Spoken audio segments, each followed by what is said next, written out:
We're live. Welcome back to another episode of Universal Orlando News tonight. We just want to give a quick thank you to everyone for watching. We finally made it to episode 3 somehow, and that wouldn't be possible without you guys. Before we get started on the show tonight, let me introduce my fellow panelists for the evening. Patrick Hackett. I gotta get my Jimmy Buffett shirt in there. Hey, how's it going? Ron Deanna. And Rob Whiteside. What's up, guys? How's it going? Good. And also thank you to our awesome producer hanging out in the background, Nicholas Cicero, and for Katie hanging out in the chat, keeping all of that good. Thank you, guys. So you may remember during our last episode, we threw up a poll and asked you guys what we should talk about. The two options were CityWalk and the Universal Orlando Hotels or Halloween Horror Nights. It seemed fitting with CityWalk just opening last week that we would talk about that. Plus, then maybe we'll get an extra episode about Halloween Horror Nights in October. At least it gives me a reason to pester Tom. So what do you guys think about CityWalk before we kind of get into it? What's everyone's kind of impressions? This is like the Disney Springs of Universal Orlando, if you will. So I think it's what Disney Springs should aim to be. I actually enjoy CityWalk a lot more than I enjoy Disney Springs right now. The food is tremendous. I'm sure we'll get to a breakdown. Not that Disney Springs doesn't, but it doesn't have that mall feel. I don't feel like I'm at the outlets when I'm at CityWalk. I feel like I'm in an area around theme parks because I'm around theme parks. Mm-hmm. That's actually a really good point, because I was kind of thinking about this when I was putting the show together, and I was like, downtown Disney felt special, and I kind of felt closer to the theme parks. But then when they had, the refurb into Disney Springs, it feels like the prime outlets, and then I was like, CityWalk's better now. You're right. Ron, impressions? Here's the thing that I think is that it's kind of genius, and the way that that's set up. I mean, you go in, you go into park, and you have to come through CityWalk. You don't have to go to Disney Springs. You don't have to go. Even downtown Disney in Disneyland is not like that, because you go to World of Disney at downtown Disney in Anaheim, and then you can get on a tram and leave, and you don't need to go to the rest. This one, you pretty much have to walk the whole thing, and it's just brilliant. That you do that. And then the other thing is, with these parks closing fairly early, they kind of shuffle you out, and you're like, what do I have to do? Oh, it's right here. So, that to me is kind of the genius of CityWalk, is it's kind of an integral part of that experience. Oh, Ron, you're muted. Yes, I am muted. There we go. Take 2. So it is even more integrated with the resort than downtown Disney in California. I mean, you do have to pass through that to get to the hotels in California, but the day guests don't have to. The busing is all on the opposite side of where the things are. And to Patrick's point is that Disney Springs feels like a mall, or an outlet mall. At least it has stores I want to go into, really. The Universal store here is kind of it. Yeah. And that's it. Like, I forget what, there's a surf shop. There's a few other little things that are there that don't really grab me. And that's part of Universal's problem. We said with the merchandise in the parks, it's still kind of lagging, and that shows here. I haven't eaten here very frequently lately. It's still been Hard Rock, NBA, and half the other ones are gone. Like, last time I went there, it was still NASCAR. It was still NBA. I think Voodoo Doughnut is the newest thing I've eaten there. So I need to spend more time there, and I definitely intend to next time I'm down. That's fair. All right, so we're going to pretend that CityWalk is completely open and not in the COVID-19 world as we talk about this. And we're just going to kind of break this down section by section. So when we walk in, you get kind of the vibe that it's, you know, this big kind of entertainment district. You've got AMC to the right, and you've got Bubblegum to the left, and I believe that's also where the mini golf is. What is the Hollywood Drive-In mini golf? And I know you guys have experience with mini golfing there. I haven't done it. I've only done Disney mini golf.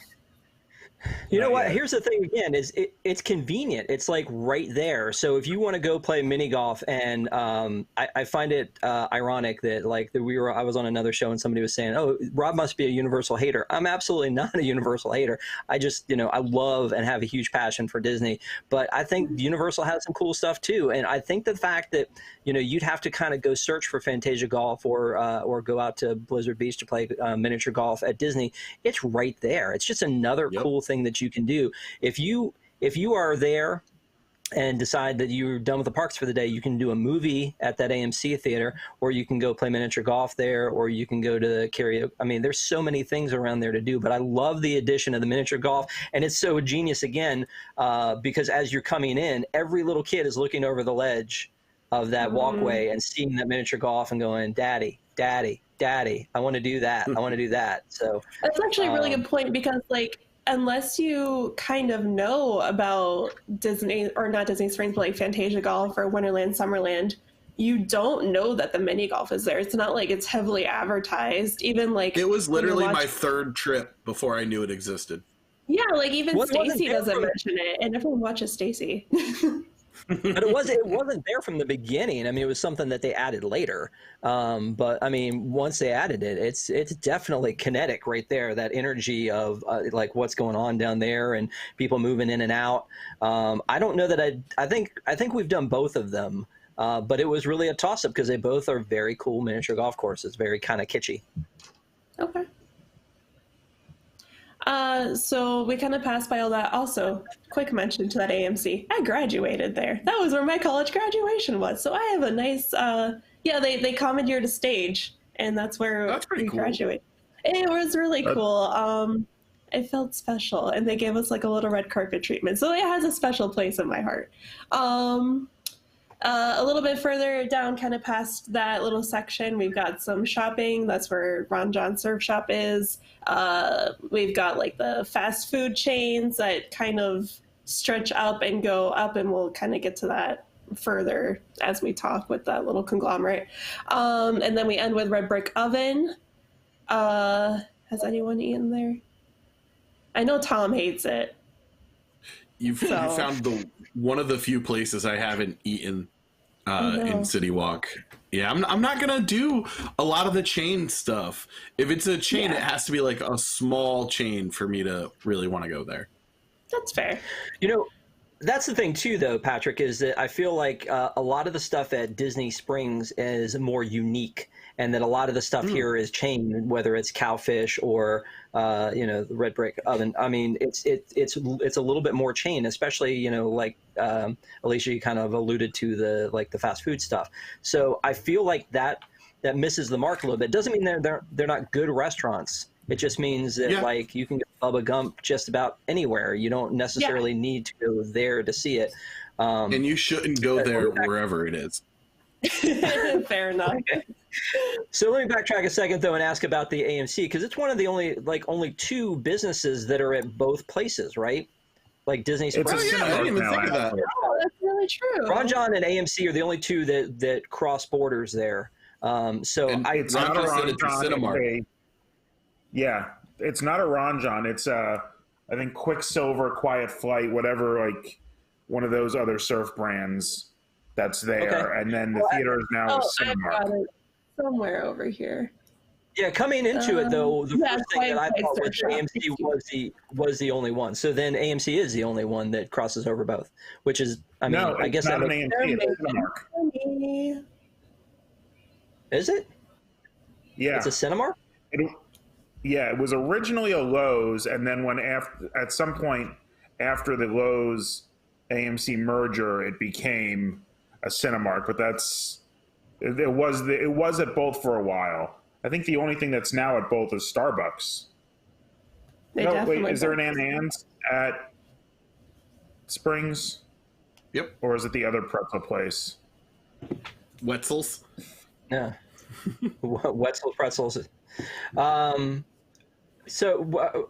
used to be an AMC though. Was it an AMC yeah. when you had your graduation there? Yeah, and that was 2016. Yes, 2016. So it's been fairly recent then, Ron? Yeah. The Lowe's merger was about 10 years ago or more, but it did stay an AMC for a while. Cool. Everyone in the chat's then like, there yeah, is like, I'm dumb. I'm sorry. I put together this list, you guys. I'm leading you astray.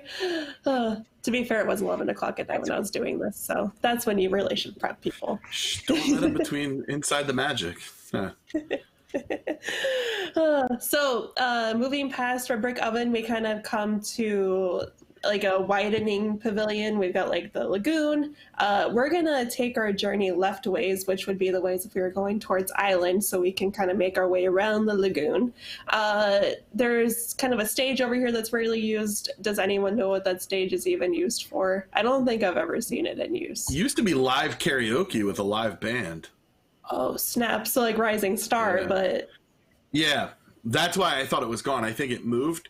It's also used for a lot of their corporate events. My wife's company has done meetings, and they rent out that space, and it's like they put up tables and stuff. It's a nice little area, but that is where the karaoke used to be.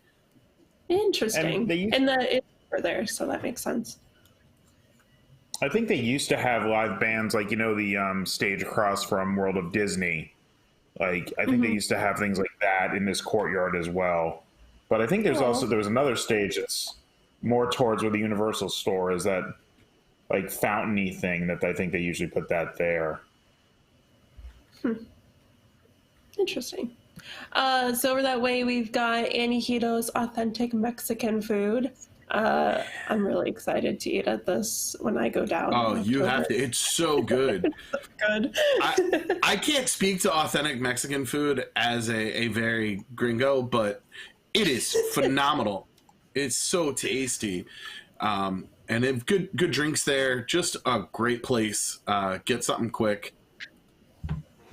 Yeah, if you haven't watched our last 2 episodes, we've kind of alluded that we don't eat in the parks. We eat on CityWalk. So this is going to be where you'll find where we like spend our time eating. And then a little past that, we've got Jimmy Buffett's Margaritaville. Someone's wearing his shirt. So do you have things to say about Mr. Buffett? It's a chain, and it's a chain restaurant, but each one has a little bit of an individual personality. They have different shows that go along with some of the Jimmy songs, like they have a volcano and the margaritas come pouring out. The restaurant's fine. Sometimes it has a wait. Don't wait.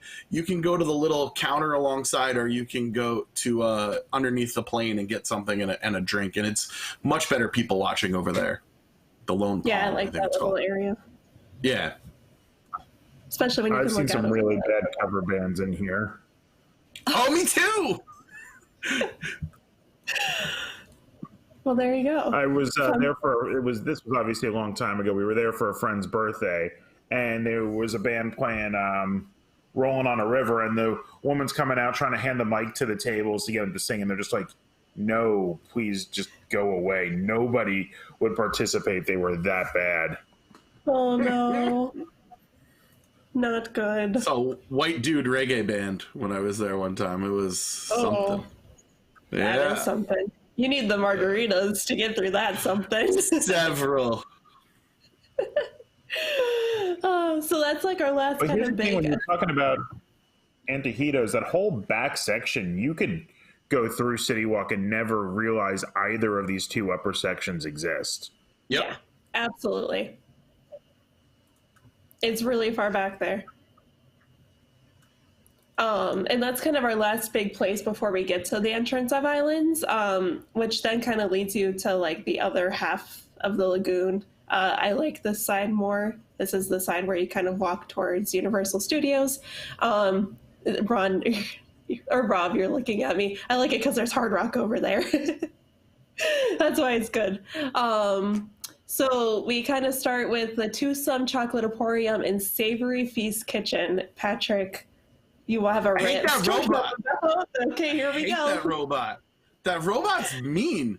I just wanted to Why? have my chocolate stout. First of all, it was a very good chocolate stout. And I was just sitting there, and the robot like sidled up to the bar next to me, and I'm like, "What do you want, robot?" And he started talking to me. I said, "Listen, I just got out of the attraction in your park over there with the robots, and I don't really feel like socializing with you right now." And he didn't take very kindly to that. And then he told me if I saw his owner, do robots have owners? I don't know. Is that? I feel like that's not right. To tell her that he was over here. And he said, "I'm not going to do that. You go find her yourself." And I'm like, "I just want to enjoy my beer. Why are you bringing atmosphere to me right now, robot?" Stupid robot. Don't eat anything there either, by the way. The food is terrible. It's expensive, too. It's very expensive. Yeah. The beers and the drinks are where it's at. I think I had a chocolate stout, and then I had some sort of mixed drink that was really, really tasty. If anyone's confused, this is like the giant chocolate-looking building is the best way to describe it, and they've got shakes that have cake on top, and that's why it's good. Yeah. It's a wonky. This whole thing, the other reason about this whole thing, now, this may not be true. This is not a fact. This is rumors that I've heard from several different sources. And so a few years ago, WrestleMania 33 was in Orlando, and the set had a giant roller coaster on it, and it looked exactly like Rip Ride and Rocket. For the longest time, WWE has been looking for a place to put a physical Hall of Fame. They talked about it. They might eventually do it at Full Sail, and this is right before really everything kicked off at Full Sail. And there was talk that they wanted to put it where the NBA experience was, which is now the Chocolate Emporium. But another wrestling company runs at Universal on the sound stage over there, so they wouldn't stop running that show. So WWE didn't come. And then Universal was in the lurch to do something with that huge footprint. So they started building a Willy Wonka themed restaurant. Again, this is all from different sources. This is rumor. This is not anything confirmed. And then tried to get the rights for it afterwards. Could not acquire said rights, and then came up with this cockamamie idea. Huh. I've heard it from a bunch of different sources. You know, from the outset, this looked like a good idea, though. It looked kind of like a neat, unique thing. Again, we were just talking about coming into it that most of the things here are not unique. And that this is a very unique thing when you get there. I took my family here, and we sat outside waiting for a table, and they looked at the menu, and they all kind of hemmed and hawed and decided they didn't want to eat here, and we went into Confisco Grill and ate there instead. So I've never eaten here, but I wanted to. It looked pretty cool. Yeah, for Halloween Horror Nights, when we go down, my parents are really nice about letting me kind of like pick where we're going to eat. And I really, really wanted to go to some when I was looking at the menu. And not to say that my family is picky eaters, but I am the more adventurous one. And I was like, I could eat here, but they could not. We ended up eating at Hard Rock, which is fine. I like Hard Rock, but just know that the menu isn't like chicken fingers and fries. It is a little bit more, I want to say, like on the sophisticated end, which is probably why it is a little bit more expensive as well. So next door to Twosome is my favorite place on CityWalk. Hard Rock Cafe Orlando and Hard Rock Live. It's great. I love it. I think something we talked about last week, at least Ron and I did, is that I miss the old Hard Rock with it looked like a guitar from the top. Like, that was cool. That was a very unique building. Hard Rock used to do very unique buildings. This one's cool, like with the Coliseum and everything, but I really thought that that was just the neatest thing. From up above, it looked like that. I think it's a great venue. I haven't been to a show here in years, but it was incredible. It's a little bigger. I think maybe like 40% bigger than, as far as people-wise, than House of Blues stage. And both of them are great concert venues. If you're ever down and there's a concert playing you want to see, I recommend going to either of them. You can't go wrong. I don't know how many shows I've seen here over the years. I've been at they call it the Lennon Room. It's it's not something you can normally see. Sometimes they do some tours, but it's the Green Room, based off John Lennon's apartment in New York. It has some of his furniture in it. Oh, wow. One of his pianos. But that's like the upstairs. You see that balcony there? It's that upstairs room behind the balcony that they use as a green room for a lot of the bands. And it's amazing up there. It's a great concert hall. And Hard Rock, for a chain, has always had reliably better than average food. It's not the most amazing thing, but compared to things like Planet Hollywood, Bubba Gump, I mean, anything that's that kind of gimmick chain, Hard Rock has always been consistently good to everyone I've gone to. Yeah, definitely. Good place to grab a burger. Yeah. And it's huge. So even if there's a line, it's going to move quick. Mm-hmm. As broke college students, we didn't have time nor money to go to concerts. And for anyone who works for Universal, this never happened. But we would leave our soundstage and go stand outside Hard Rock Live and listen to shows there, which is how I got to hear Coheed and Cambria, but I did not see them. But, you know, it's fine. You make it work. Next to Biggest this is guest we saw there was probably Smashing Pumpkins. Oh, that'd be so cool. It was actually a really bad show. That's upsetting. Billy was throwing one of his hissy fits. You said that like you're friends with him. It was pretty impressive. As you walk around Hard Rock that direction, you do see one of really not talked about all that often, the piece of the Berlin Wall. Like, just take a stroll and revisit some history. I think that's awesome. It's really like a crapshoot, honestly, like the theming of CityWalk. It doesn't make any form of sense, and I will give Disney Springs like that over this, because at least they tried to make everything look similar. The buildings all kind of have the same facade, but Hard Rock and Tucson are next to each other, and boy, oh boy, they do not look like they belong in the same world. But that's fine. That's CityWalk. It's okay. Next to that is Blue Man Group. I've never done Blue Man Group. Anyone? I liked it better when it was Nickelodeon Studios. Absolutely. Ooh. The highlight of that is the bathroom. Slime still on the floors. Got to make sure no one else is in it to take your picture, because that's weird, taking pictures in bathrooms with other people in it. Stay where you are, Patrick. The police are coming to pick you up. That's not the worst thing I've ever done, so we're okay. I think it's the same Blue Man show you'll see in any city that's got a Blue Man.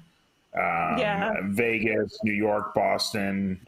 There's plenty of them everywhere. So if you've never seen it and you need something to do one night, probably fine. But still expensive. I think there's some packages that like give you ticket discounts and stuff like that, but okay. And it's probably cheaper than seeing it in like New York, but or Vegas. Yeah.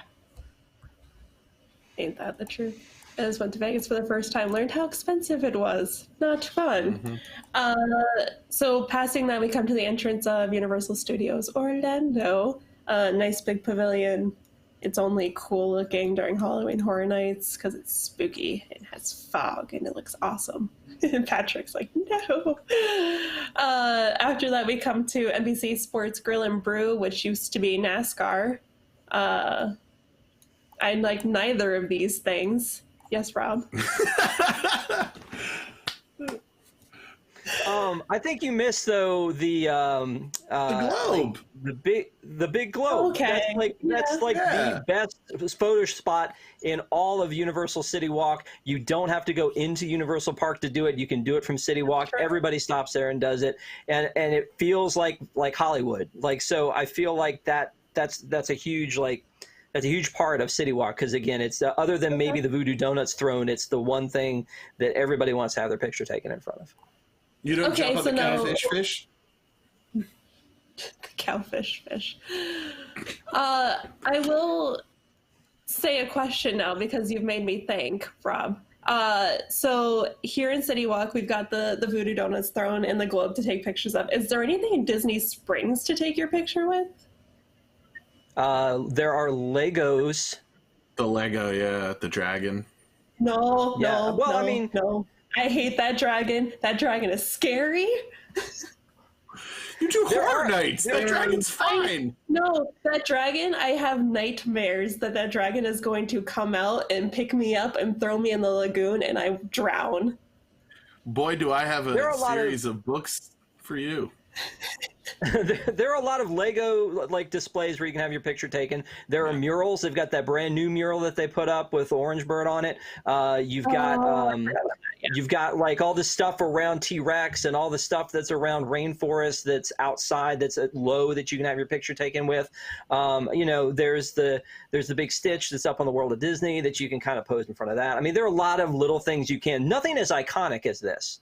I mean, the globe is iconic, and I only say the Voodoo Doughnut thing because that's just a thing people do. But there was like a Winnie the Pooh setup that looked like a vignette that was over by like the pet store at Disney Springs. So there are some little like photo places that you can do, and I do think there are probably more of them. But again, nothing as iconic as that globe. Or even the Pharaoh's Lighthouse is awesome. Outside islands. Outside islands. Yes. Yeah. That's a very good point. I didn't think about that. Also, while you're over there, you can take the boat shuttle. So if you don't want to walk across, you can boat. And I believe you can And over also in that get corner, to the walkway to the Hard Rock and Portofino Hotel is on that side, right in front of Universal. Yeah. If you I flip prefer- from the other side of the globe, you get a good shot for Hard Rock too, for the hotel. Yeah. Photography tip. There you go. Yeah, so like I was saying, I hate both NBC and NASCAR. I don't do the sports, the driving thing. I like esports, so if this was esports grill and brew, I'd be down. Does anyone have opinions? I know that Patrick was like not even sure. Wait, were you sure that this was still NBC before we were No, talking? it was. I thought Rising Star. I loved NASCAR. Like, I hate NASCAR racing, but the food was really good. They had one of those cold strips on the bar to keep your beer cold, and I watched a Red Sox ALCS championship game against Detroit. It might have been first round there when they won the World Series. And then I went to NBC Sports Grill and watched Red Sox World Series win. So those have been very good to me, and the food has been great both places. Sports Grill has a phenomenal list of beers, both in bottle and on tap. They have fun games to play at your table. It's a really it's kind of Buffalo Wild Wingy type place, but it's still good. The food is much better than a lot of the other places, and service has been tremendous every time I was there. Yeah, I feel the same way. Like NASCAR, I used to go to. I hate racing, but the food was always really good, and they had the sports on, and I think some of the tables had your own TV. If you wanted to put, I was there with my nieces, and they wanted to watch the Women's World Cup, so we went there, and they would turn on that for us, and I haven't been at NBC, but I've heard that it's as consistently good. Do they still have the cold bar for the beer, Patrick? I did not make it to the bar. I actually had tables when I was there, so I just kind of hung out. I don't think they did. I don't even think that bar was there. They served mostly terrible beer at NASCAR, so you have to keep it cold to make it remotely drinkable.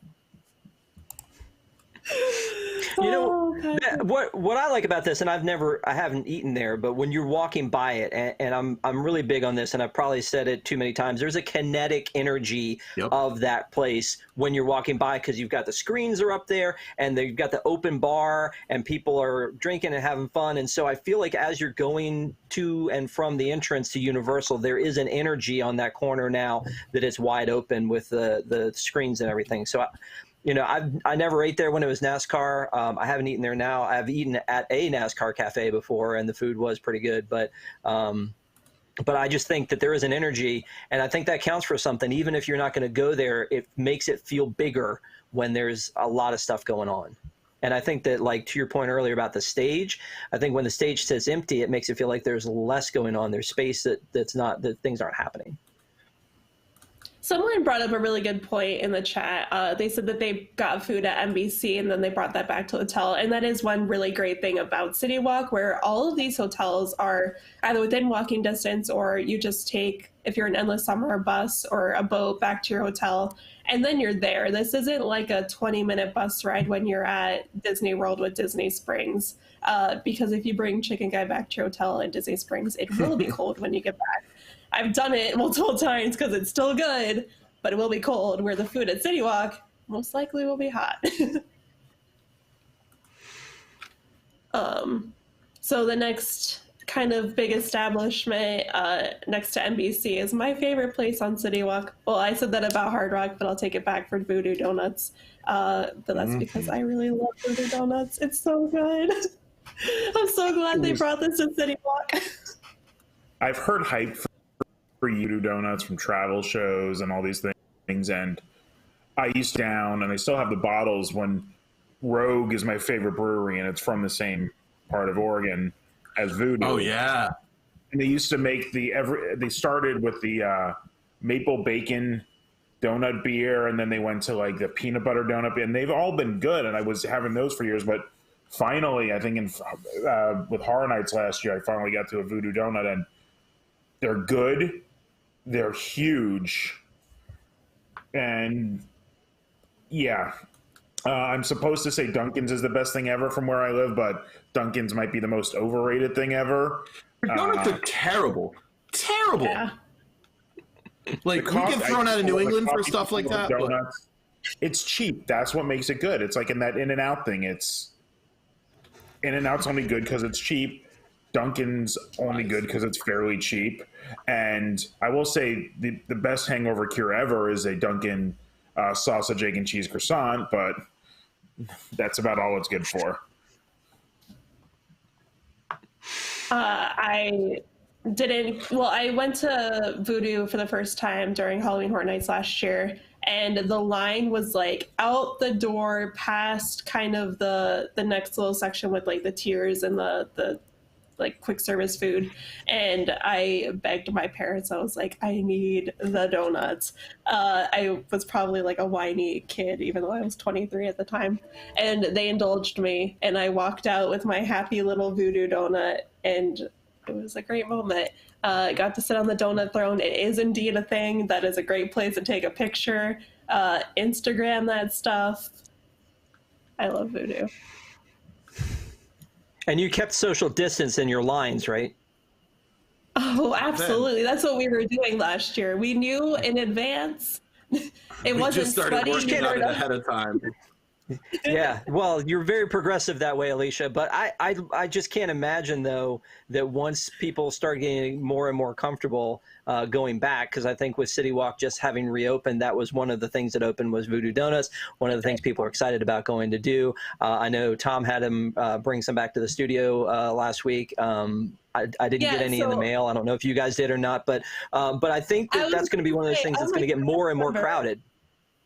I'm a cast member on News Tonight, and I didn't get a donut, and I was really mad that they didn't mail me one. Oh, I'm sorry. That was a sore spot. I shouldn't have brought that up. But it's just one of those things, though, where I think about where are those people going to line up? Are they going to go up those stairs? I mean, how are you going to keep that distance? I know that the suggestion is mobile ordering, which is great, but I think part of that experience is going in and looking and seeing what they have. And, I don't know. I think that's it's going to be a little different for a while, but it's nice to have it back open. I know that our reporter Annie, when she went, she said that there was like a really long line, and of course, it looks longer than it is because you do have to stand 6 feet apart. And then she was like, I just mobile ordered, and I walked on in, and that was done. So I guess if you're going, I do suggest mobile ordering, probably for everything, and it's probably just safer that way anyway because you don't have to wait in line. You can kind of wait on your own until someone calls you, because that's COVID world now. Don't be near people. So the next kind of area in CityWalk, we've got like these tiers and stairs, and they lead to a bunch of different places, and these also connect down to the quick service places on the first floor where we kind of skipped because we were all going to come back to it. So here you've got bread box, handcrafted sandwiches, you've got Menchie's, you can connect to Moe's up here, the BK Whopper Bar. There's also the Hart and Huntington Tattoo Company. I've got a mini rant on them, but I'll let you guys kind of talk about the quick service up here. Uh, there's quite a few different places, although, like we were saying, this is all chains for sure. Mm-hmm. But it's cheap if you're not looking to spend a bunch of money on CityWalk. Yeah, I think it's weird, but at the same time, it is an interesting option because I think that there are a lot of people who they want to eat, but they don't want to have that whole sit down thing, and take the time to do that. They just want to get something quick. So it's weird to me that it's there, that it's part of like this huge, multiplex shopping center feel there's a Moe's and a Panda Express there. I mean, it's weird to me that that's a thing, and it feels a little cheap, sort of, but at the same time, it has a very LA vibe, sort of, these stairs that go up and this 2-level thing, the shopping center has the 2 levels. That is, again, not something you're really going to get at Disney Springs. So it's very, but it does feel very like a shopping center in California where they're looking for space, and so they just build up, and that's probably why they did it. But it makes it kind of like a labyrinth, really, and like it's its own nocturne alley, like, oh, I didn't know this was up here, and let's see them wander in and see what's up here. So the other funny thing about that is that my kids love Moe's, and so as we're going through with all these different things in Orlando that are unique and different, and we have 82 Moe's at home, they're like, oh, Moe's, let's go to Moe's. And let's go to someplace other than that. But I mean, so again, I have mixed feelings about it. It's cool that it's there and it's an option for other people who don't, for people who just want to have like just a cheap, go get a burrito. I mean, I don't want to make a big deal out of dinner. I just want to eat. It's neat that they have that option. And I think that's something they used to not have. I remember when I used to spend a lot of time at CityWalk, the quick service locations back, 20 years ago were not there, but McDonald's was at downtown Disney. So, oh, rest in peace. I like that McDonald's. We would almost never eat at CityWalk because we were just grabbing fast food to go to a movie, or actually they used to have it was $6 for a burger and a beer, or for a hot dog and a beer at the theater. So that's what we used to do for dinner. And I think these definitely filled that gap that really needed to be there for some quick service. It kind of sucks that Universal didn't decide to do anything on their own, but they never decide to do anything on their own. They always just bring somebody in. That's fair. I agree with everything, Alicia. You were saying that your family aren't that adventurous eaters, and there's plenty of people who aren't, and these places hit for them. I looked it up. Breadbox actually does not seem to be a chain, and I was shocked at how good my sandwich was there. I remember I was just walking out. I forgot where I was headed. I might have been headed actually to Springs. And I was like, let me just grab something to eat quick. And it was really, really good. I was impressed because, like, sandwiches from a lot of quick serve places are really hit or miss. And they did a good job there. It was pretty quick, too. And I have one question. Has anybody ever been to the Whopper Bar? I walked in once just to see what it was like. I just want to know, is it not just a Burger King? They have like, but Burger King's thing has always been have it your way, and it's like you can build your Whopper. Man, do that at home. This isn't special. If it's a Whopper bar, I want like Burger King's official draft beer or something. I don't want to go in there and just be like, you can put jalapenos on your Whopper. I'm like, what? Shut up. Because the Whopper's not even a good burger to begin with. It is not. All right, I'm gonna do. So Burger King's not unique to CityWalk? Actually, I think Whopper the Whopper bar might be. I think it is. I'm sure. I think there was another one somewhere and it's gone, but I don't think if there's any more of them. I wonder if they were like trying it out here and then they're like, this was a failed experiment. This does not work at all. This is not a thing. I'm going to go into a quick rant about Hart and Huntington. I have tattoos. Patrick, I love that, your expression with that.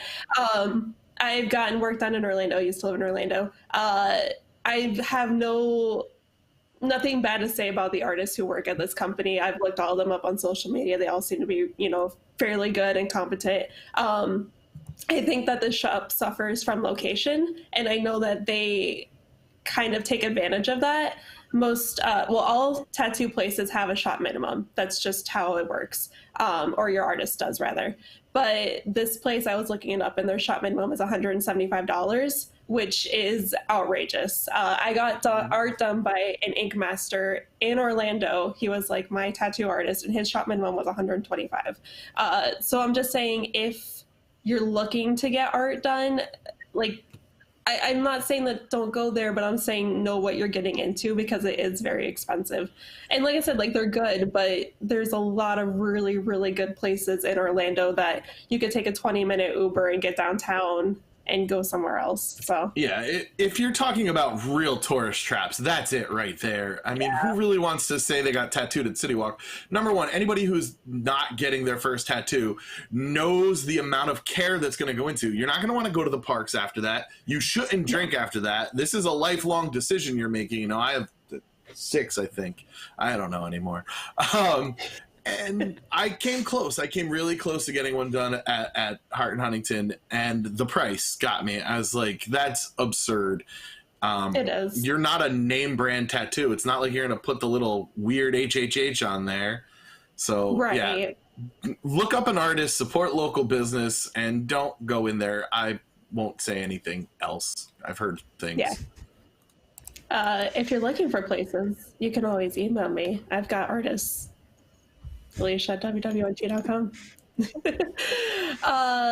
So like we were saying, this area up here kind of connects to the place below. We've already kind of covered all that. And that's kind of your loop at CityWalk. If you're going around, these are kind of the big notable places. There are, of course, other places that are kind of more hidden here. Vivo Italian Kitchen. I haven't eaten there, but we're going for Halloween Horror Nights, and I'm really excited. Oh, you are so lucky. One of my friends who's a cast member at Disney was like, come on, I want to take you here. And I'm like, dude, I live in the Northeast. I know Patrick Hackett, super Italian name, but I am from an Italian family. And I was like, I don't eat out Italian because I will just have my mom make something, or I will make something. That food there is phenomenal. The pasta's made fresh on site. It is absolutely delicious. I went once. I've been back twice since then. Good wine list, good beer list. Just really, really tasty food. Fantastic service when I was there, too. Fantastic service. If you like cacio e pepe, that's really good there. I'm excited. Of course, Cowfish, Sushi, and Burger Bar. This is like Tom's favorite place in the entire world, isn't it? He's always talking about barushi. But I don't like sushi, so I've never eaten here because I don't like raw fish and I'm scared. Well, you don't have to have sushi there, but I mean, we have one, like, I mean, again, I live in North Carolina. We have one down the street. So, like, to me, that's like, I'm going to pass by that because I know what that is, and I've had that before, and it's a nice restaurant. And so, you know, if you don't have one near you, it may be a neat thing to do. But if it was between a unique experience there or a unique experience at Toothsome or Hard Rock, I would pick one of the other two probably. But isn't that the only other one? As far as aren't there just a couple? No, I think Atlanta too. I want to say. If only there was a way that Patrick could figure that out. Doing it. I go eat there. You don't have to eat raw fish. Okay. There's the burgushi is really good. There's a lot of stuff there. I went with a really great friend I met on Twitter before I got thrown off. Shout out to Angus. We went there. We had the bacon and bourbon, which is tremendous. Charlotte, Raleigh, and Orlando. So that's where their three locations are. Yeah, not that many. That's what I'm saying. Like, look on their page. They have their owners ride in the giant cowfish, which you do when you go there. Food's good. You can do apps there. You can grab something quick, get a drink. Atmosphere isn't great, but they have a really big centerpiece. I forgot if it's wine or fish. A lot of this stuff is hard for me to remember because, as you see, I've mentioned the wine lists and the beer lists. Patrick knows where to drink and stuff. Which is why we keep him around. That's the only thing you're good for nowadays, right? There's also Big Fire American Fair. I haven't eaten there either. And then Let me put a disclaimer, though. let me put a disclaimer on the cowfish thing then, because I do think it's good. It's just crazy to me that the only other 2 locations are in my state. That is I mean, that never happens. Like, yeah, exactly. It's like, everything's either in Orlando or New York or LA or North Carolina. No, that's never the answer. So anyway, it is a good restaurant. Sorry, need to throw that out there. No, That walkway though up there, I don't know that I've ever walked that walkway, because you go up the top and you can look over at the movie theater and eat at the Moe's, and then you start to walk across, and we just usually go down that escalator and out. So we've never really walked around the backside. I was watching that walkthrough video, Alicia, that you sent earlier, and I was like, it just never occurred to me. And maybe the problem is usually we're there earlier in the day, and like most of that stuff really kind of gets going at night. Is that the case? Yeah. CityWalk is a night. That's where you get your drinks, and you can grab some fast stuff over there.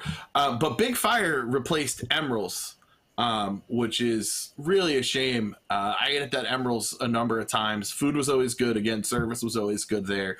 And actually, for like an Emerald's type restaurant, it was incredibly affordable. Huh. Yeah. I've only been to Emerald's. We had an engagement dinner there. It was very strange. We drove all the way to Orlando for an engagement dinner. Then they didn't even get married. There's also clubs here. You can go to the Groove, which I believe is a club. When I was at CityWalk, when I was in college, I was not old enough to go to the club, so I got left behind. There's the Red Coconut Club, and CityWalk's Rising Star, which is like the karaoke bar. So, fun times. And you forgot, like I said, Pat O'Brien's.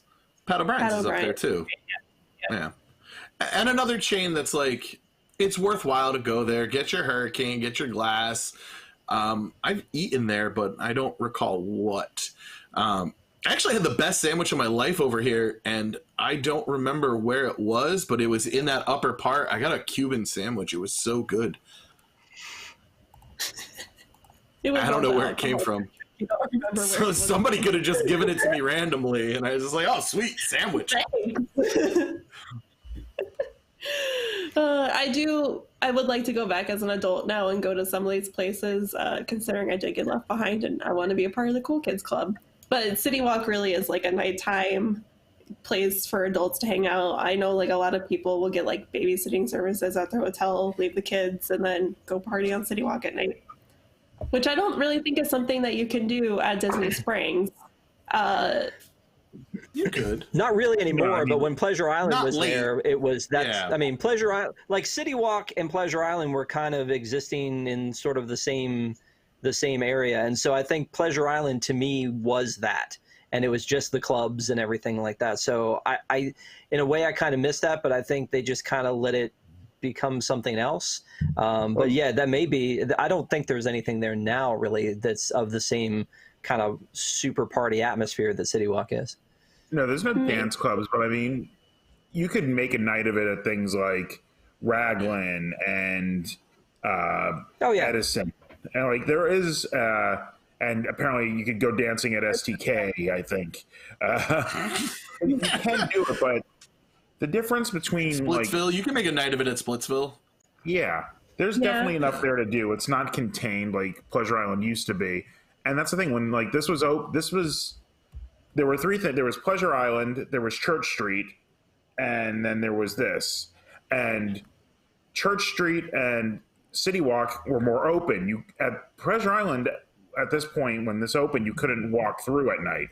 It was a hard ticket event. Yep. While this was, you could pay one place to go to the clubs, but people could still walk around the clubs and drink on the street, because that's really what we did. We never really, like, too often went to the clubs here. But they used to have that frozen daiquiri place in the middle that you still have it, I think. I think it's up on the top. That's still there? The Fats that's a chain too, but it's... Yeah, I know. They have it in Philly. I've spent many a time there on South Street. Like, it's such a New Orleans, because everywhere in New Orleans has all these daiquiri places, and this is the same thing. But so after this opened, Disney started saying, like, well, maybe we should open Pleasure Island. And the difference was, here you were already past like security checkpoints at that point. Like that was like, and Pleasure Island, you weren't. And I think that was the downfall of Pleasure Island more than anything, why Universal's been able to maintain some of that atmosphere here. But I think there's less clubs here than there used to be. I'm not looking like the Groove is there, but like Rising Star is not really a club like Latin music clubs, Bob Marley. These aren't raucous clubs. Right. They're more like take it in and relax.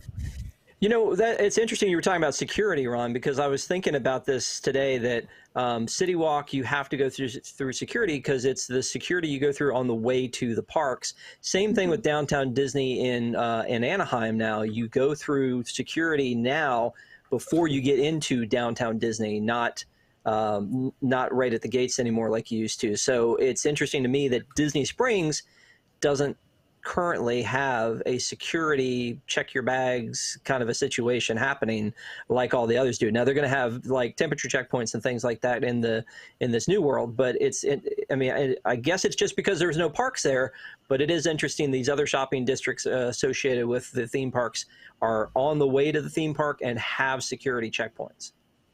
And part of that is, as we were saying, like Springs is a mall. A lot of this stuff, we always say, why did they put that at Springs? It was to keep the international tourists from going to the Florida Mall or the outlet malls. But they still go. They still go, but they're still getting like a percentage of stuff that people are like, oh, I don't need to go get this. And Springs, I think, attract because you don't have to pay to park to get in like you do at CityWalk. You do get it's a more of a place locals will go because like if they don't have an annual pass to anything, they don't want to go pay to park here. They're going to go to Springs and walk around, and because the restaurants are just as good, there's more of them, and just as variety. So I think that's the difference why Springs didn't go to that, because they were targeting something else. And although I will say the security thing is here is like if you're going to a birthday party here, like which I've done, like we were just going to one of the restaurants in CityWalk. You can't bring a wrapped gift. Really? Wow. I didn't know that. Yeah. I mean, maybe now they might be a little more lenient now that they have the metal. Because it goes through the x-rays. X-rays. Yeah. But before, I was meeting my nieces there. I think it was actually Christmas presents I was bringing. We were going to meet at NASCAR or something. And, yeah, I couldn't bring it. Did they make you a like, I basically said, well, they're staying at the Hard Rock. I was just parking over here. The security guard was like, I understand. Like, they actually like were nice enough to take me in the little golf cart over to Hard Rock so we could take them to their room before going inside, like into the security checkpoint. Really nice. They were cool about it, but That's really great. It was a problem. Real quick, can we Jason back up Dividal, a second on? Oh, No, tell your story, Patrick. Jason Dividal wrote a really great editorial that just came out today about the differences in security screenings between Universal and Disney. Having been to Disneyland Paris and going to Universal frequently, Universal's way of doing security a million times better than Disney. Disney needs to adapt it ASAP. And honestly, there should be security springs. Just because it's a mall doesn't mean that malls around here have metal detectors. The quick x-ray bag, nobody touches it, goes right through. Great job, Jason, and I wish Disney would enact that. It'll be really interesting, and everyone should watch the site tomorrow because we're going to have like a ton of reporters covering the opening of Disney Springs, and we're looking for the security measures, and it'll be interesting to see what they do end up implementing, if anything, besides the temperature screenings. Yeah, he talked a little bit about the on pressing issues this week about the fact that they take your picture if you go to Disneyland and you don't have to do touch points there, so that your picture is associated with your ticket, and why can't they do that at Disney? And then the bag scanners at Universal and how thorough they are, and why can't they do that? So I definitely think that there's room for improvement. But what I was going to say earlier though was that for parking, and correct me if I'm wrong, we were talking about like the charging of parking. CityWalk lets you park for free if you park after 6, right? After 6. Like if you get there, right? So if you get there after 6 to club or party or whatever, then or even eat dinner, you don't have to pay for parking, correct? Was it pay for parking, or did you get some sort of like voucher for the parking fee back? Kind of like a. It's been a while since I've done it. So here's why I know this though, because I was playing the system. Is that when I had a Universal annual pass, and the Universal annual pass, the first time you use it, you have to pay for parking. So so I went in after 6, so I didn't have to pay for parking, because CityWalk you don't have to pay after 6. And then I scanned in at the park, and that way it counted as my first time, so I didn't have to pay later. I mean, we were going to go over there anyway, so it was just one of those things. But unless it's Halloween Horror Nights. Now, at Halloween Horror Nights, you still have to pay for parking. Yeah. That's probably why I've been thinking about it, because that's the last 4 times I've gone over there in the evening has all been Horror Nights. Mm-hmm. Yeah.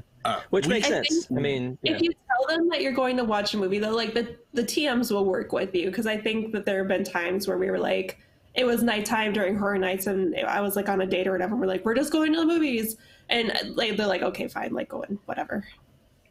You know, we didn't mention that when we talked about the movie theater, that it will do special events. Like during special Harry Potter times, they'll show Harry Potter there. During Horror Nights, they'll sometimes show like classic horror movies or movies related to the houses, which is really, really awesome. I didn't know that. Yes. A lot of my coworkers at Earthquake were the cast back in the day. So do they still do it regularly? My God, you're old. Yeah, I mean, when I was still there, I'm pretty sure, at least in 2016, they were still doing it. I want to say it's still going on, but they do like a live. I didn't get to go to it because I wasn't of age, but I think it's a live reenactment. I don't know if the movie is played in the background. I know that's that how it's traditionally done. There's touching, there's props. They do very much like warn you ahead of time about like the interaction, but like I want to go so bad because I love Rocky Horror. I know. Can they still do that in our post-COVID world? Can they still do that? Probably not. It would probably be a different way, at least. So I think that in this particular case, you guys will have a better answer for this than I will, but I want to ask this question. Is Disney Springs versus CityWalk, because I think we've made a lot of comparisons between the two. I feel like Disney Springs does a lot more special events across than they do at CityWalk. Like take for instance Christmas decorations. They go above and beyond for Christmas decorations to Disney Springs. They do the tree walk, right, where the buses used to be. I love the tree walk. And that's fantastic. Yeah, it's fun, right? So and then they've done things like where they're trying to cross promote. So they brought Kingdom Hearts stuff to Disney Springs, or they brought like Disney Channel stuff, or so I feel like there's a lot more of the Masters. Yeah, exactly. I mean, I feel like there's a lot more event stuff that happens at CityWalk. Obviously, they have some huge stuff that happens in the parks with Mardi Gras, with Grinchmas, that kind of stuff. But I mean, I feel like, unless I'm missing something, and again, Alicia, you went more than I did. I think Ron, you've probably been there more than I have. Is there something else that I'm missing that they do any other events or anything seasonally in CityWalk? I mean, they put up decorations during Christmas time, but it's not like it's a big deal. There's nothing really special. I would say like when they do the horror movies during Halloween Horror Nights times during October, when they do Rocky Horror, is probably as themed as you would get. I mean, I think during Mardi Gras, maybe? Mardi Gras, they do. I know, I've been there for Mardi Gras. They didn't do anything decoration-wise. They definitely did Christmas. They don't do anything for Halloween, which is really funny. It's like no Halloween, but they do the Stilt Walkers. They do the Stilt Walkers during Halloween and change the music. But I don't remember decor. They do, for New Year's Eve, they do a giant concert, and they normally get some pretty big names. But I can't really think of anything outside of that. I don't know what Springs does for New Year's. I know that Marino Enzo's or the Edison did some stuff last year with like a vintage 1920s night or something. Yeah. But, and for for like Halloween, do they do anything special at the BK Whopper bar? They have pumpkin. You can put pumpkin right on your Whopper. Really? That's fantastic. Do you remember the Black Burger? No. It was like Yes, burger. it was really good. Was really it? tasty. Yeah, the Black Burger and the Angry Whopper are both really good. I eat a lot of fast food in my time. Not proud of it. Speaking of fast food, we missed one of my favorite places on CityWalk, the Hot Dog Hall of Fame. Oh. Hot Dog Hall of Fame, good fries, good hot dogs. Grab something, you can sit. There's a nice little courtyard over there. Good place to go. Good stuff. Well, there you go. Any more? Brian's here. What was that, Ron? Has anybody been to like Pat O'Brien's or Bob Marley? Like, do you like those? Like, I like Pat O'Brien's because I never had a hurricane before. Bob Marley's, the music's fine coming out of it. I think it's good music, but I haven't gone there and gotten like a drink or anything. All right, if we don't have any more arguments for CityWalk, I think we're going to throw it over to a break, and when we come back, we're going to talk about the Universal Orlando hotels. Cool. Dreamfinders is WDW News Today's podcast all about the creative culture surrounding Disney parks. Authors, Imagineers, dancers, actors, photographers, filmmakers, and a whole lot more have all stopped by to chat about how Disney has inspired their artistic work. But I still remember sitting in conference tables and looking across at Michael and Jeffrey Katzenberg and this sort of little 6-year-old inside of me going, what in heaven's name is going on here? And we're off and running, and Tony needs someone to lay it out for him. And there's no architect available. So the next thing I know, I'm laying out the pavilion. I got to tell you, I have not enjoyed a podcast so much. It's just a warm conversation, and warm and intelligent conversation, which you don't find that often in podcasts. Dreamfinders. Episodes drop every other Tuesday on Apple Podcasts, Spotify, or your favorite podcatcher.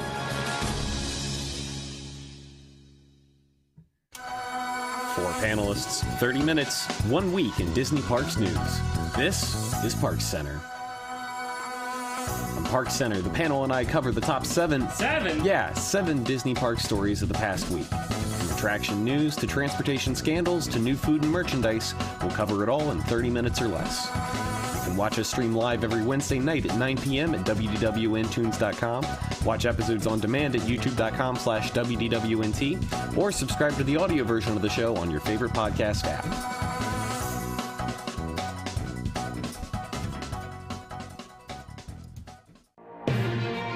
Pressing Issues is the spin-off of the WDW News Today podcast segment as a long-form panel discussion in which some of the brightest minds of WDWNT analyze the biggest stories of the week and their impact on the Walt Disney Company, its parks, guests, and cast members. Join us every Sunday at 8 p.m. Eastern, live on YouTube, Facebook, and Twitter, or afterward on the WDW News Today podcast feed.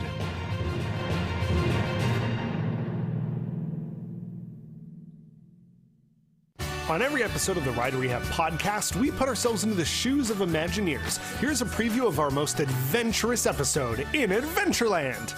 And then there was also the zipper. Everyone knows about the zipper. Everyone knows about the zipper. The zipper's like this. It was built in the 50s. And it's made out of like clockwork gears. Even my Planet Coaster guests won't go in the zipper. Yeah. Well, wait, that's it. We put a zipper in there? Absolutely. A zipper ride. That's the real adventure, is a broken neck. Part 2 of this episode will come out on the 21st, so we'll see you then. Let's jump into this studio stuff.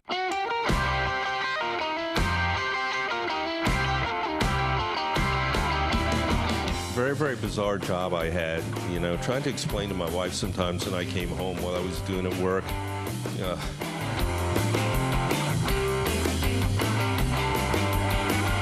I only had 6 months to prepare. That's like the same as now.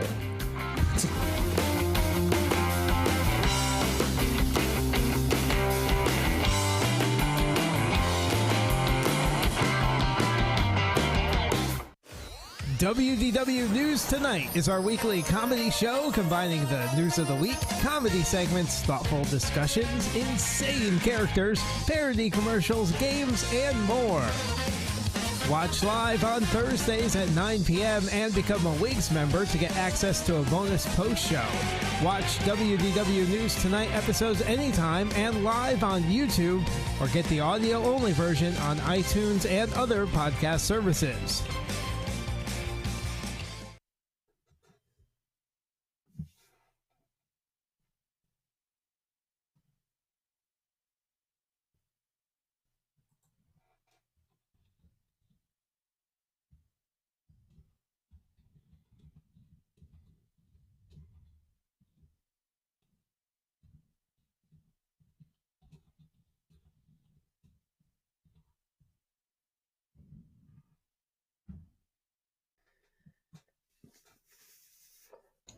Welcome back.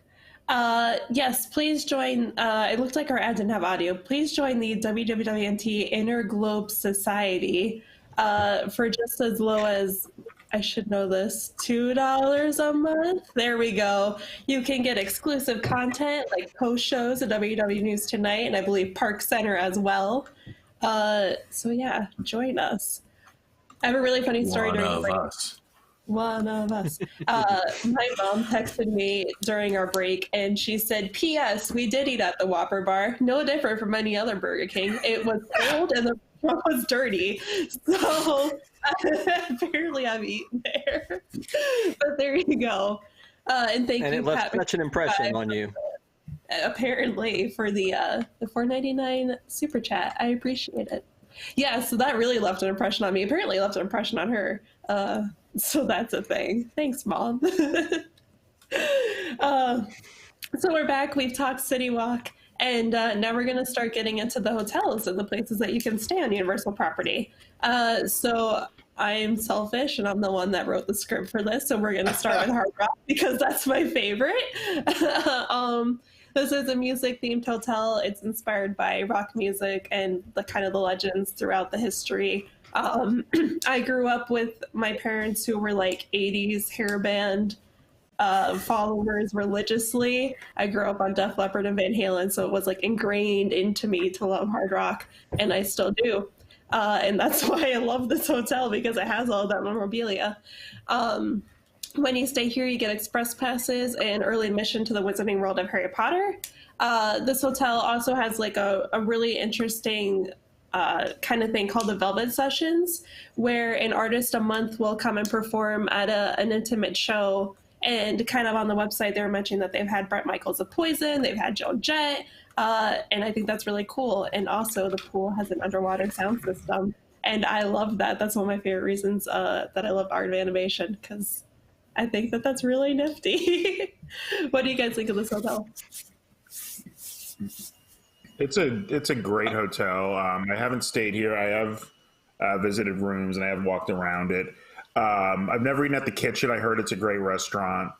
I believe this is the place with the Palm, which is an okay steakhouse. I think it's a chain. Yeah, like there's some in airports or Ridge Chris.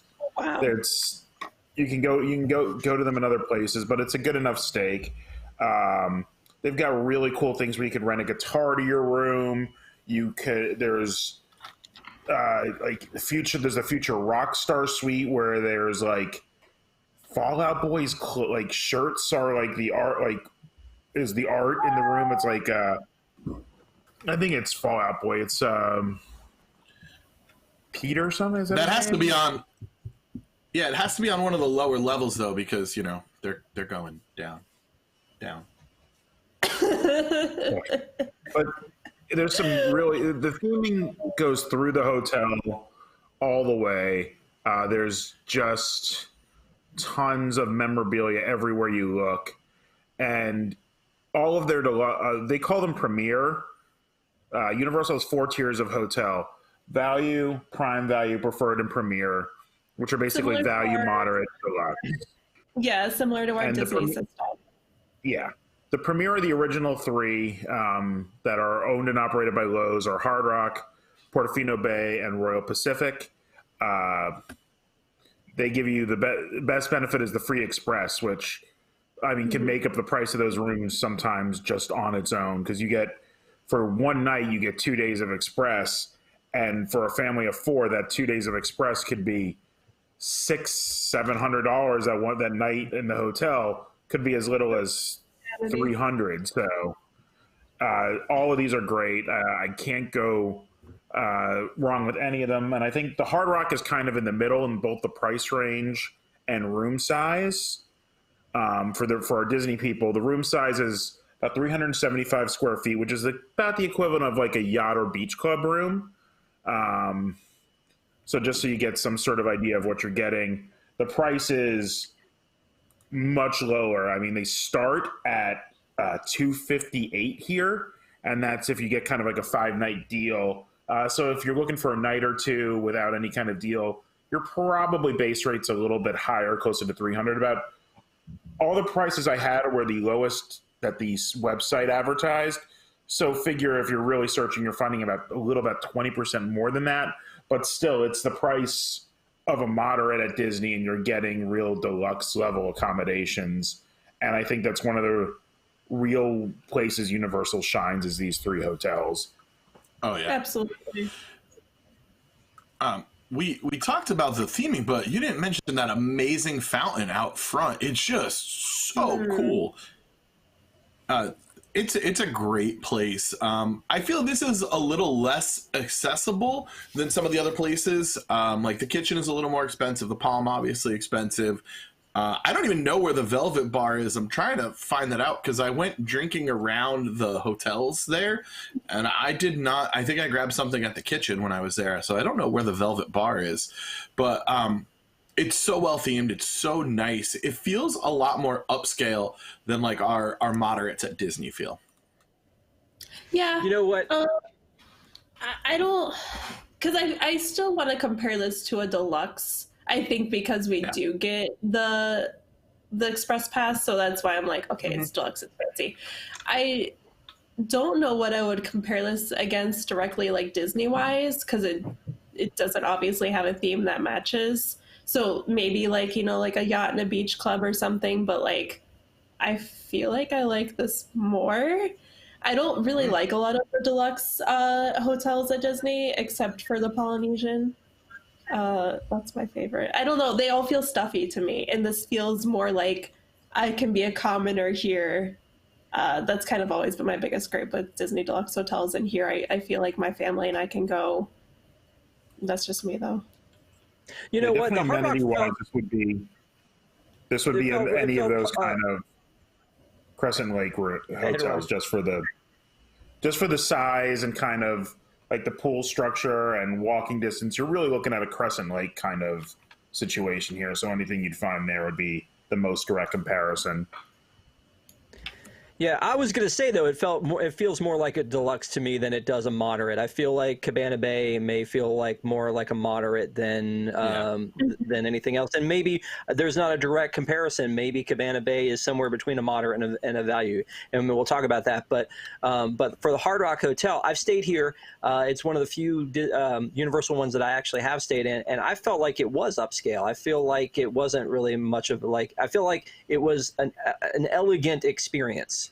You know, it wasn't, I feel like it was a little bit more upscale because of the way the lobby is set up and, like, you know, the approach to it as you're coming up to it. And like Patrick said, the fountain was really cool. And then when you get into the room, all the little things like the peace pillow and the markings on the mirror that show like how tall all the other artists are. And the one thing that I think drew me into it was exactly what Ron said, was the value of the Express Pass, because I actually enjoy Cabana Bay.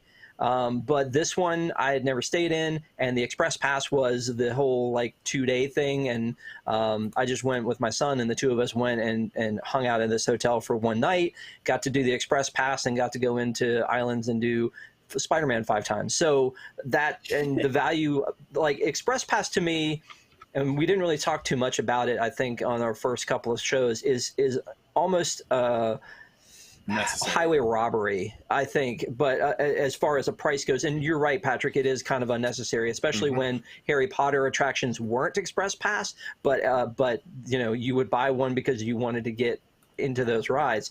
So I think it's crazy to think that it's almost the same price as a ticket per person to get in, and the value of it, if you're getting it free from this hotel, is definitely worth that step up. Definitely worth the step up from Cabana Bay, where all you're going to get is just the early access. So, I mean, I had a good time. I do think the water taxi was a cool option. To be able to do your security checkpoint at the hotel before you get on the water taxi. And then they've got music as you're heading over, which was kind of fun and cool. Definitely beats a bus any day of the week. But from this hotel, the walk ain't bad. I mean, the walk over to Universal is not a bad walk, just like the Studios Park. The walks are not bad at all from any of those three hotels. Yeah. They do a really nice job of, like, it's not just a concrete walkway. Like, it's kind of always covered in foliage and brush. And I really like the walks from these hotels over to the parks. But I also really like water taxis because I like boats. So I'm cool with both. Any more thoughts on Hard Rock? Or are we going to move on? We're moving on to Lowe's Portofino Bay Hotel. I feel like this is really iconic looking.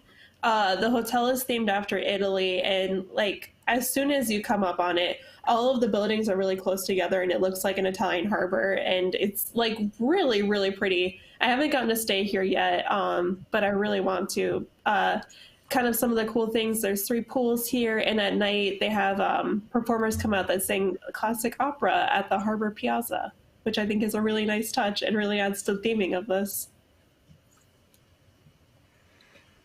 I've stayed here. It's really gorgeous. The rooms are absolutely huge. We're talking 450 square feet. Like, I think the bathroom is bigger than like the value resorts at Disney. The harbor is so unique. It looks like an Italian Riviera setting, that northern Italy kind of Italian setting to me. I've eaten at some of the restaurants here. They're good. I don't think there's anything kind of in the lower price range here for food either. I think you have to go to CityWalk for that kind of lower to mid price range. No, they have a sandwich place.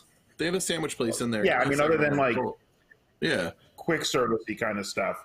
There's no mid price restaurants. Once again, it starts at about I had these numbers. Where did that go?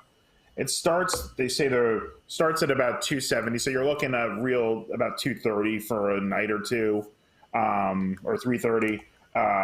But you can get Florida resident annual pass discounts, which get it into the 200s, and you can't beat that anywhere for any kind of experience. The only thing I will say about this is it's set up like 2 wings of a thing, and if you are in one of those far wings, getting to your room from the lobby is a huge pain because you have to go up and down elevators because it's built into hills.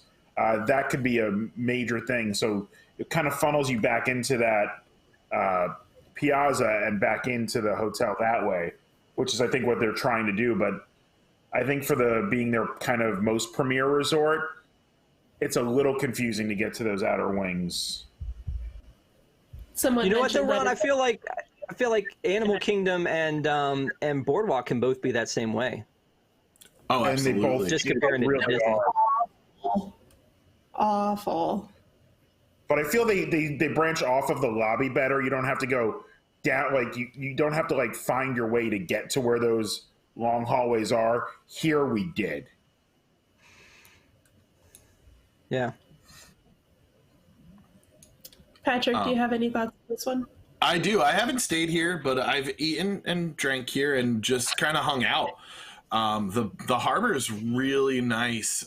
You go there's all the scooters you can take pictures with. There's Sal's, which is a little Italian deli. It was very good. There's the I'm not going to butcher that. It's a gelateria, I guess. Gelateria. I don't know. Gelateria. You can get gelato, and the Trattoria del Porto has an outdoor section. Again, good beer list, and it's a great place to just take in the sun. And like you were saying, Alicia, it's so picturesque. It's a great place. This is like, I want to say like the most iconic out of those 3 premier ones. Whenever you see, like, you know what hotel this is, and I love that. It's kind of like, you know. Go ahead, Rob. Go ahead.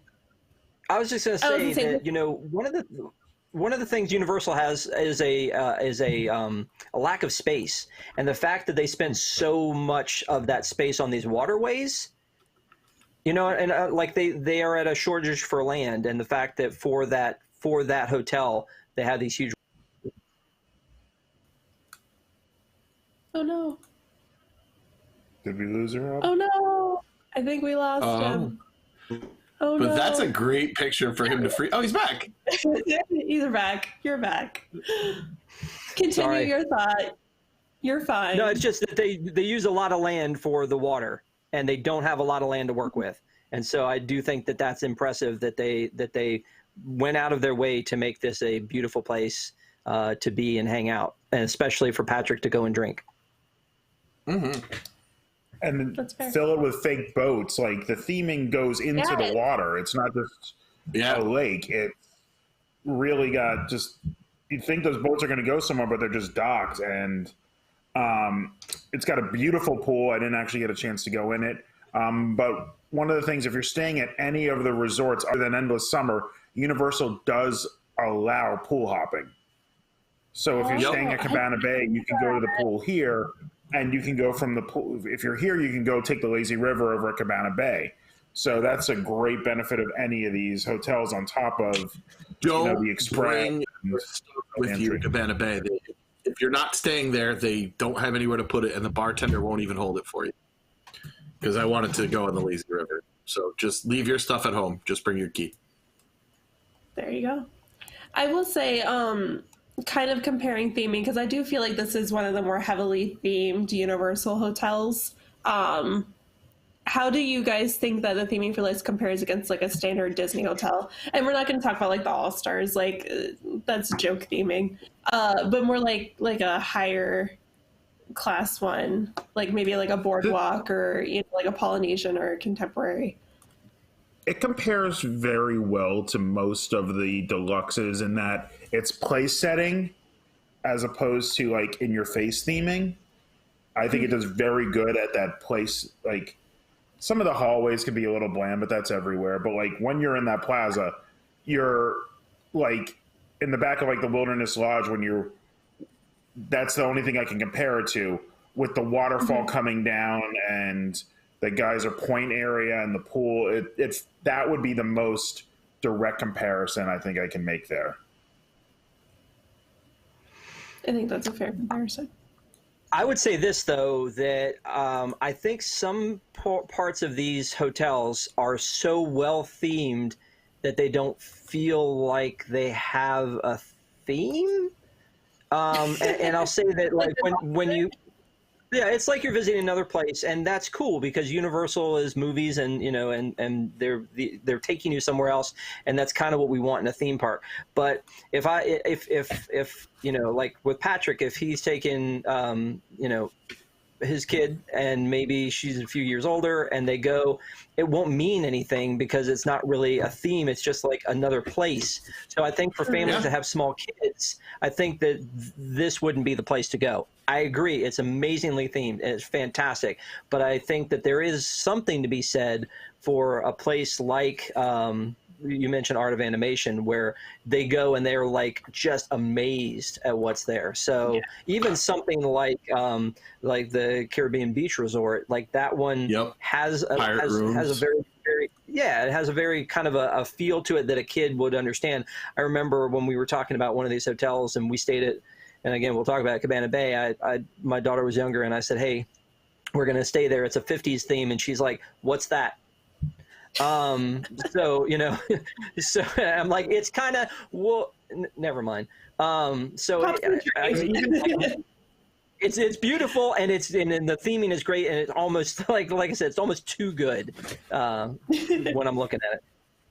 Because even the So, yeah, I guess- high-end, elegant deluxe at Disney, they sneak in those Disney elements. Like the yacht club, you look around the room, oh, this isn't Disney, until you look at the curtains and you realize all the constellations on the curtains are Disney characters as opposed to being real constellations. Or if you look in the pattern on your pillow, it's Alice in Wonderland or something at the Grand Floridian, things like that. They don't do that here, so it really does get lost into like, oh, this is a rich person's house, and I'm staying in the guest room. And that's what that's a really good call. Yeah. I think this is a great place for adults, and I think that you made that. I didn't think about that beforehand, Rob, where I wouldn't bring children here. This is like a good date on vacation with your significant other kind of hotel.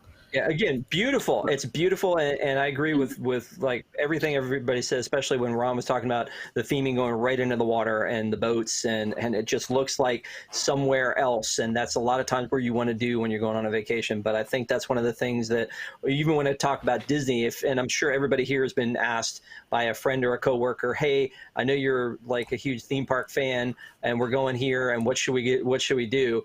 That's one of the things that I usually say, though, is like, a lot of people will skip the value resorts because they think, well, we don't go often, so we're going to pay a lot more money. We're going to get the nice place.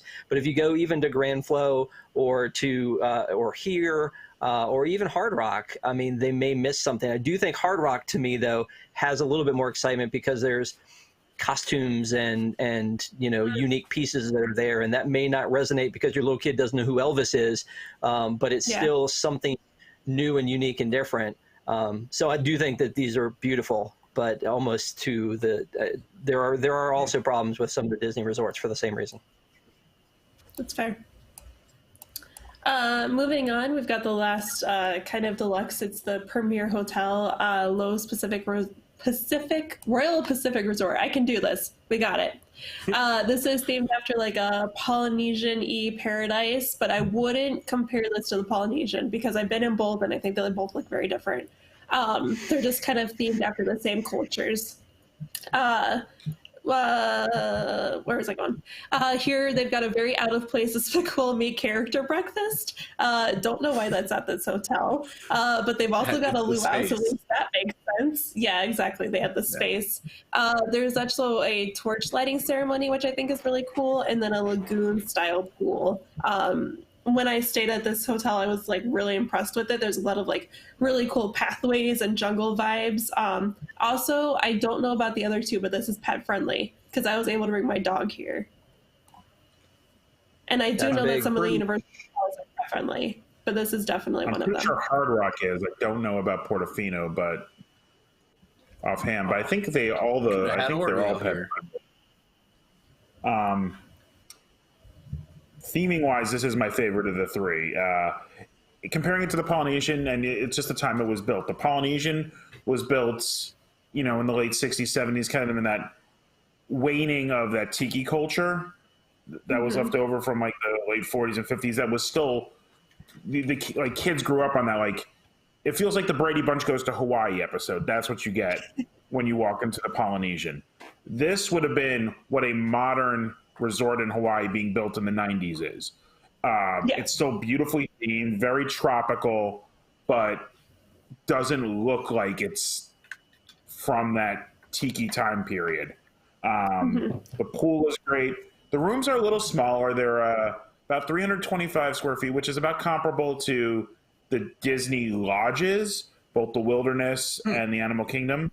So they are a little smaller rooms. And really, I think it is like you take the Poly and Animal Kingdom and smash them together, you kind of get the theming here. That kind of.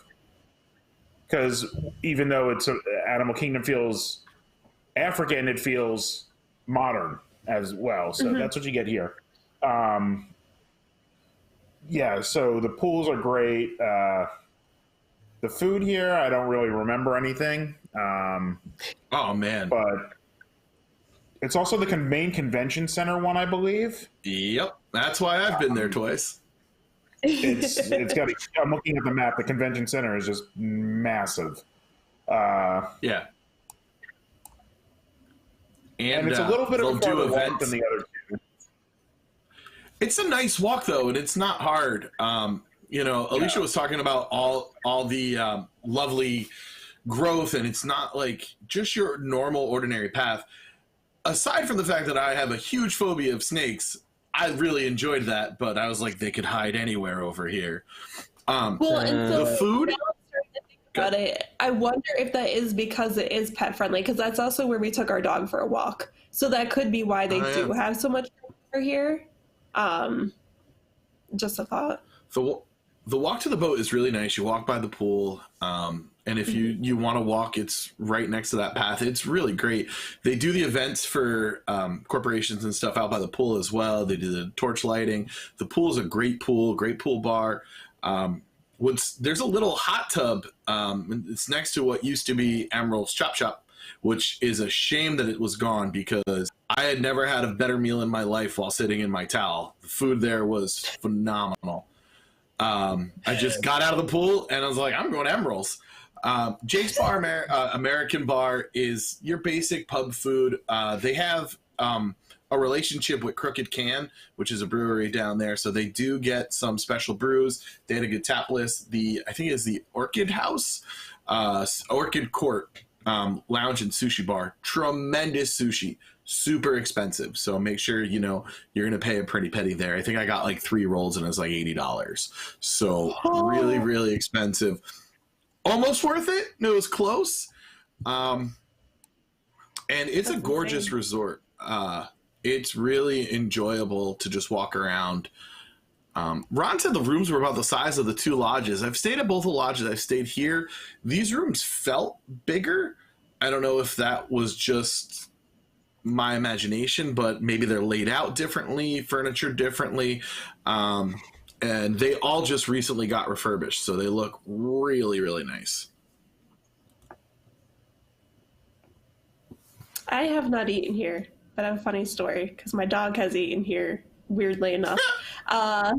We brought him or whatever with us because he went on vacation with my family everywhere. He also stayed at the campgrounds in Disney. He was a well-traveled theme park dog. So we had brought his can of food, and my mom forgot a can opener. And so we called the front desk, and we were like, hey, we just need a can opener. We have to open the dog's food. And they're like, because of liability, we can't give you the can opener, but we'll come open it for you. And we were like, okay. So they come to the door, and we were expecting them just to like hold the can opener. They took his food. They brought it down to the kitchen. They came back with like a platter, like with the silver tray covering. God.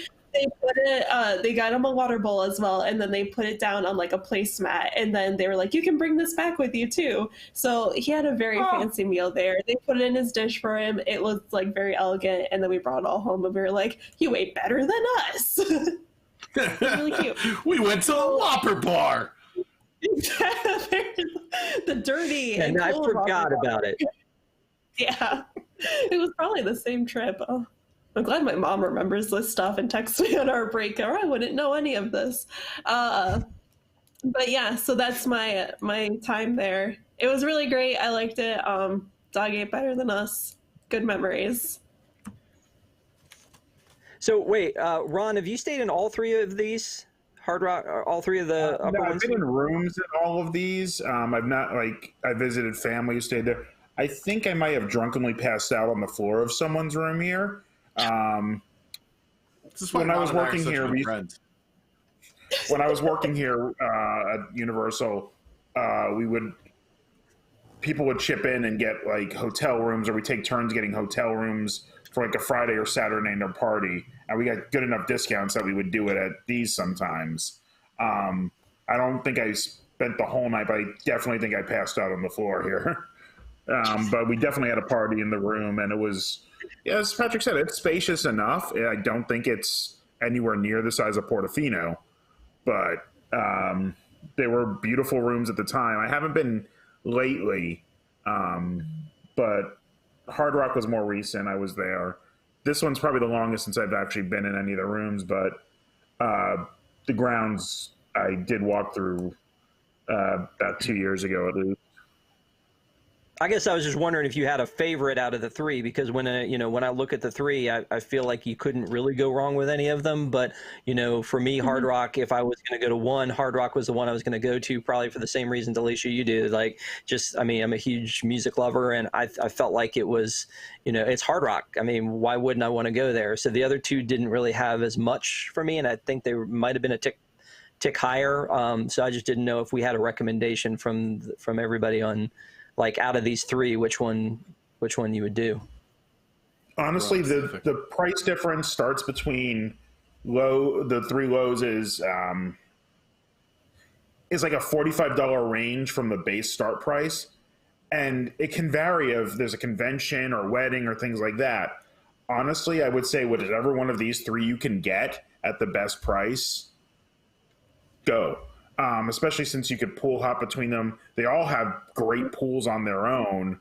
Hard Rock might be the most convenient to walk to the parks, because I think it's that's a 7-minute walk. This is like a 10. Portofino's like a 15 or more. And it depends on if you're going to Universal. Hard Rock's closer. Maybe if you're going to Islands, this is a little bit closer. But there's really no downside to any of them. And I've told clients, like, whichever one is cheapest, I recommend, because you could just real easy walk between them and use the facilities between them. Also, we should probably mention that the Hard Rock Hotel and the Hard Rock on CityWalk are not connected. No. Same place, not adjoined by any means. Which is a little weird, I feel like. I don't know why. I just feel like it is. But it's interesting about, you were saying about the price. And so you're saying that depending on what's happening and time of year, that any of these could be the most expensive? I've gone, when I stayed at Portofino, it was basically what was the cheapest. And Portofino was cheapest by about $20.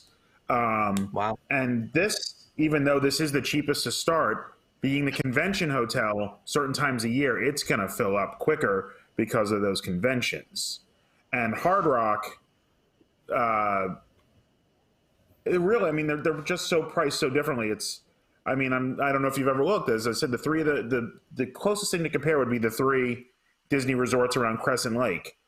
While there's definitely an order, I think it goes like yacht, boardwalk, beach, and kind of pricing. That can vary by how filled any of them are.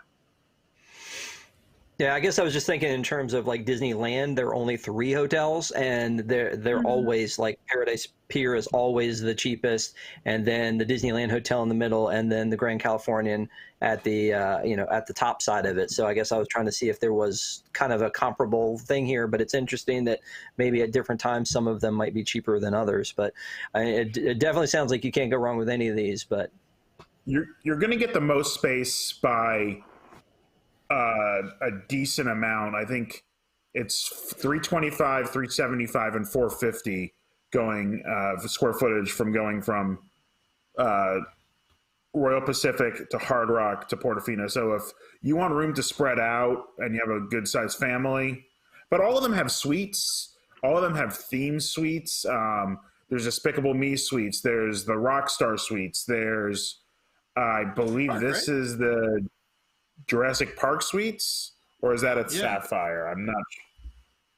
But they all have different theme suites too. So there's things to look at.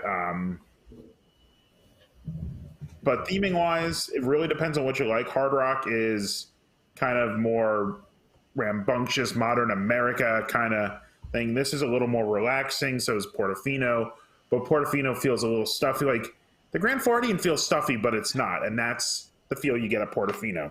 Like you go to the pool, you look at the pool, it's got a great water slide and like beachfront kind of feel. Cool. Patrick, what would you pick out of the 3? Royal Pacific. I like the location the best. The food there is really good, and I enjoy the pool and the little Bula bar and grill that's over there. There you go. Moving on, we've got kind of our next category of hotels.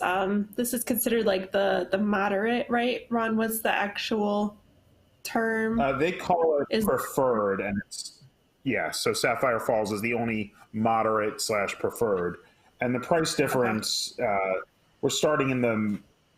I mean, this is what you could get like a Pop Century room for. This can start at $165 a night.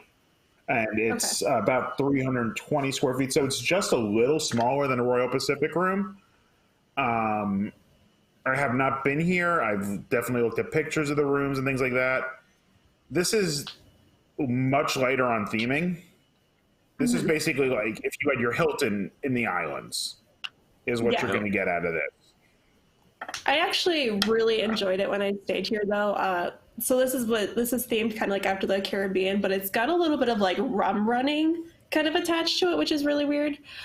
There's like a fun tavern here. There's a rum dinner, fire pits, a sand beach, and my favorite part and my mom's favorite part too, to get from like where you're staying, like part of the resort, to like the Drum Club canteen. It's almost like a little island that you have to cross through the pool. So it's like ankle deep. So it's not like, you're not getting soaking wet or anything. But I always thought that was really cool that you can like cross through the water to get to this like little pool bar. And they have really good nachos. This is definitely lighter on theming. But they've got like really cute little like elements. Like I know there's like this winding staircase that you walk through to get down to the pool, and you pass like rum barrels and stuff. So I think they're really trying to emphasize that, and I'm guessing with the rum dinner they're trying to tie that all together with the Caribbean. So rum running, I guess that's what we're going for here. And there is a theme. It is a light theme, but I think outside the buildings, like at least the main building, the theme's a little heavier. When you get to the wings of the hotel and the lobby, it's kind of that clean, modern look to it. Not as clean as what we're probably going to get to next, and I have heard no one say a bad thing about Strongwater Tavern. I have heard people say this is one of the best hotel bars in any resort, especially if you like rum. And we're not talking like Malibu or Captain Morgan's. Like, if you've never had really good sipping rum, you need to try these kind of things. I mean, they're good, and they're, compared to expensive whiskeys, they're really cheap. Yeah, I really don't appreciate good rum enough. I have been on a Pirates of the Caribbean like binge, and now all I want is rum. Ugh. Thanks, Captain. That's literally all I think of when you say rum is pirates. That's it. Get some rum from Barbados. Mount Gay rum's really good from their old reserve. They're not paying me. I just really like it. Barbados Plantation is my go-to. Oh, that's really good too. Yeah. They're not paying you yet. You mean, Patrick? Yeah. Next week, Barbados News Today. We just talk about Pirates of the Caribbean and Sapphire. All right, so moving on. I think the next one is like the most loved resort on Universal property. Universal's Cabana Bay Beach Resort.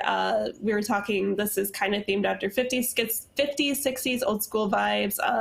They got a food court here, lazy river, the Cabana courtyard and pool, and of course, Galaxy Bowl. I've never stayed here. This theme does not appeal to me. I am not held for this hotel. Can I just start, because I didn't go drinking at some of those others or hang out at them, but this one I've stayed in, and you know what? I think that it's a great value. I mean, I feel like this one is a real value, especially for a family of four. We have a family of four. You need, different sleeping spaces. They have the suites, and they're a great deal. I love the theming. I love that. I mean, the food court was great and spacious, and the theming is definitely on point, and it gives you that kind of like the old school vibes. I think there was like Prel shampoo in the room. So I mean, it was 5. Oh, is it? I mean, it was definitely like a throwback. I think it's 5 and Zest. Zest. Yes, there was Zest soap. And I was just like, this is insane. Like, so I think it's a great value. And I've actually, the last time I went to Disney, I booked a room here because I thought, I'll have a cheap room and then also be able to get in early to Harry Potter and then go to Disney. So it didn't end up working out, but for the most part. But I've stayed here and it's been great, and it's just definitely just a cool vibe and a great value. Like, that's the thing that I can't stress enough. There is that tipping point though where you say, is it worth it to step up to get the Express Pass? And it just depends on how much Universal you're planning on doing and what time of year it is to know if you're going to get in there. But to me, that's really the only difference. If it wasn't for that, I'd probably save the money and go here because it was a fun stay. Well, just to that point, my recommendation, this was my plan for my fall trip, was one night at one of the premier hotels and then move over to 2 days at Cabana Bay for a long weekend. Like, come in early Saturday morning, like stay somewhere off property or just fly in, like, because we tend to fly in really late. So just stay somewhere else. Just get to check in, put your bags in the room, hit the parks hard with that Express Pass for the 2 days you get for the one night, and then come over to Cabana. And that's so smart. You cannot beat Cabana for the money, as you would say. Like, it is cheaper than Pop, but it is not. I mean, I've visited this hotel. I haven't stayed there. The rooms are bigger than Pop by about almost 20% bigger than the Pop Century rooms. They start at what? I think they start at like $116 a night. So you're probably looking about most nights for one of those rooms about $140, and the suites are probably still under $200, and they're much bigger. If you love mid-century modern, which I do, this has that vibe. It has classic cars sitting out front. The pool, the facilities blow any of Disney's absolutely values away. And this used to be a value until that's what they called it. Now it's value prime, but you can't compare it to any of the values at Disney because you're getting so much. You have the Starbucks in the lobby. I mean, all these hotels have a Starbucks in the lobby. We kind of forgot to say that. They're everywhere. It's got a food court. You had Galaxy Bowl has a table service. You have a bowling alley. You've got the Universal shops. You've got a great lobby bar as opposed to just a pool bar. Like, that lobby bar is just a great place to grab a drink, watch a game, and just people watch.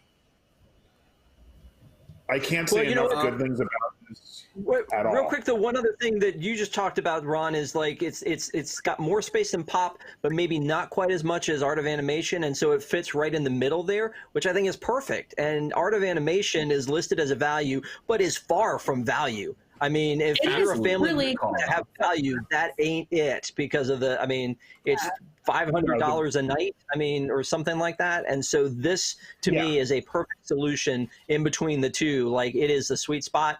I love it. I will say the suites are not as big as the suites at Art of Animation because those are two full rooms joined together. This is kind of a room and a half.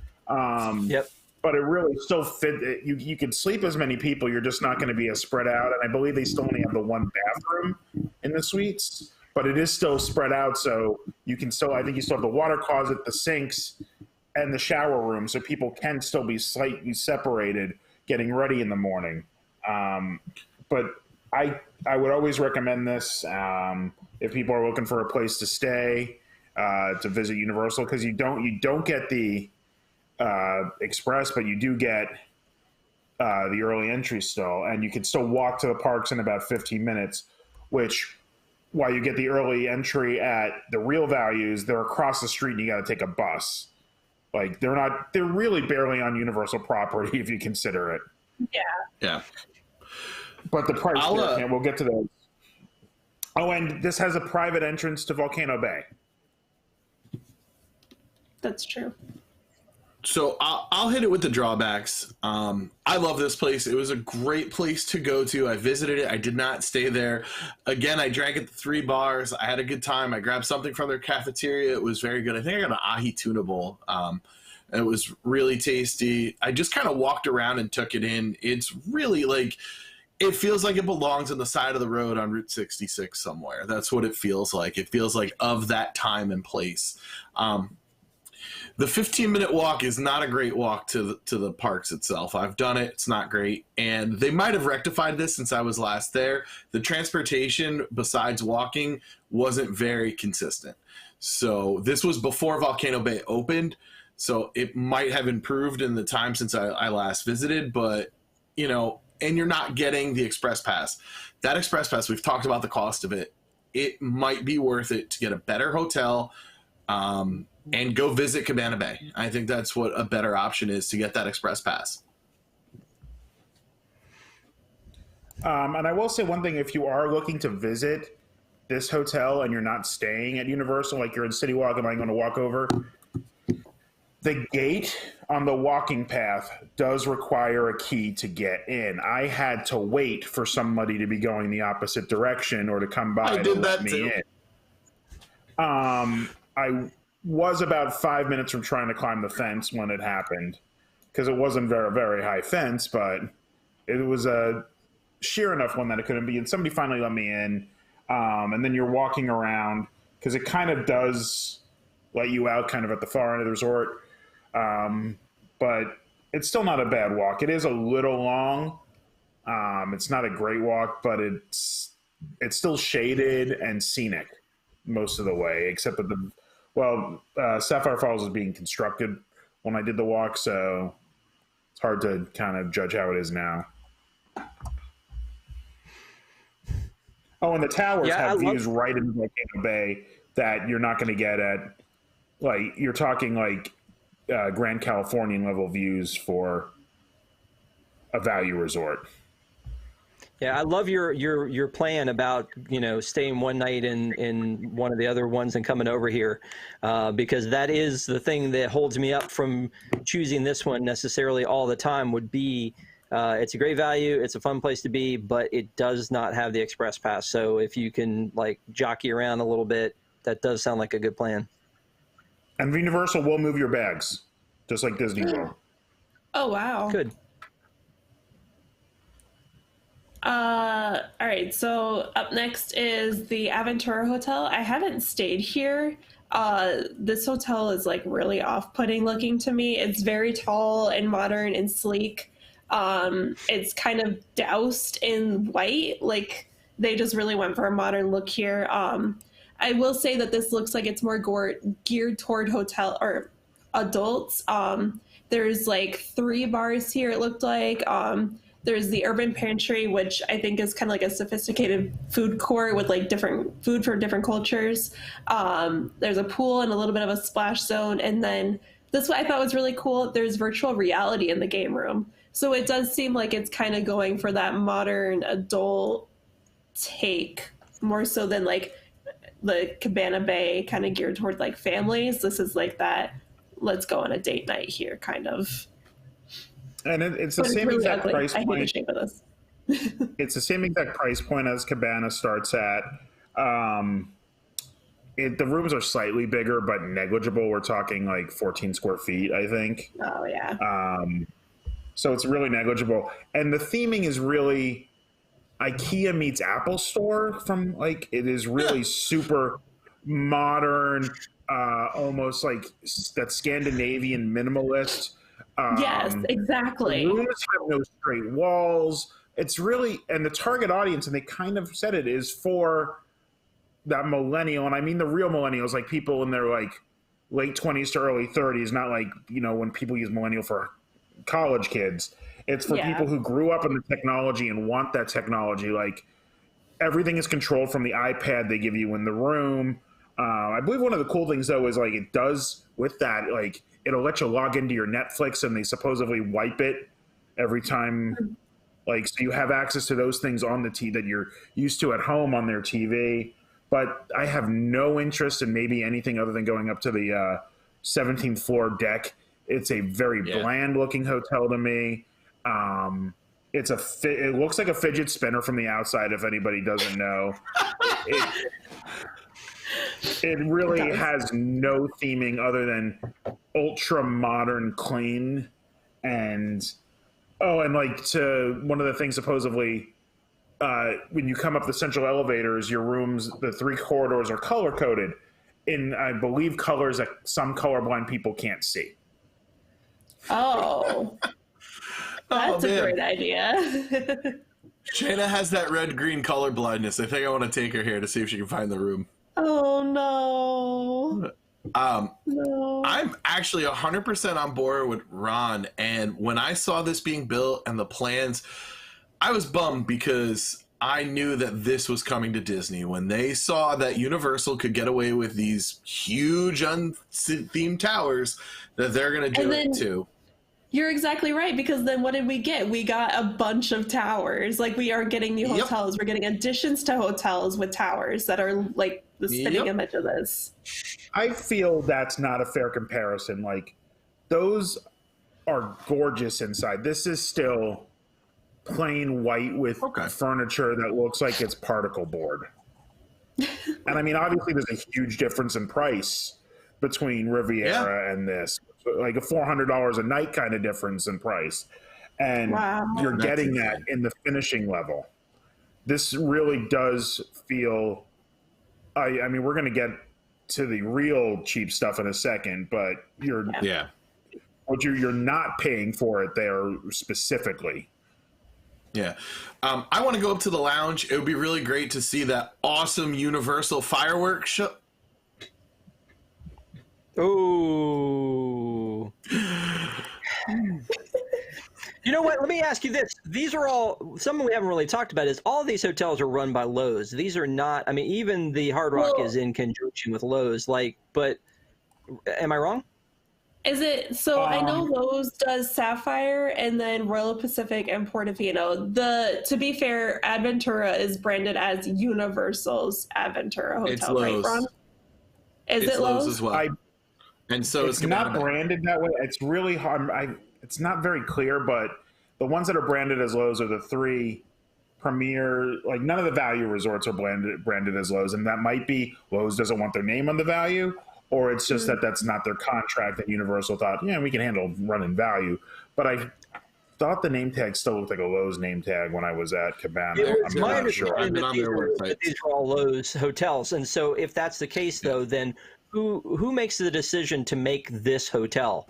Does Universal to make this hotel? Because it seems like one that could have been made by Lowe's without Universal, like their input at all, because it's not heavily themed like the other ones. So I wonder if they were like, hey, we've got space to put one more in. It's got to be a tower though, and Lowe's is like, hey, we got that formula right now. We can put that together. And like, I wonder if that they've had more influence over this one than say the other ones. I don't know. It's just I think it's like more management deal than anything else. I don't know. Maybe it was like a survey gone wrong. They were like, we want modern, and they were like, we'll give you modern. We're like, we didn't want that. That's not modern. That's wrong. No, but better. Yeah, exactly. And if I don't want white. Am I wrong in saying when this opened, they were comparing it more towards Sapphire Falls, and they kind of demoted it to that value? I wonder, is this because like, oh, we can't charge the same price point for something with no theming, so drop the $30 off the price and knock it in.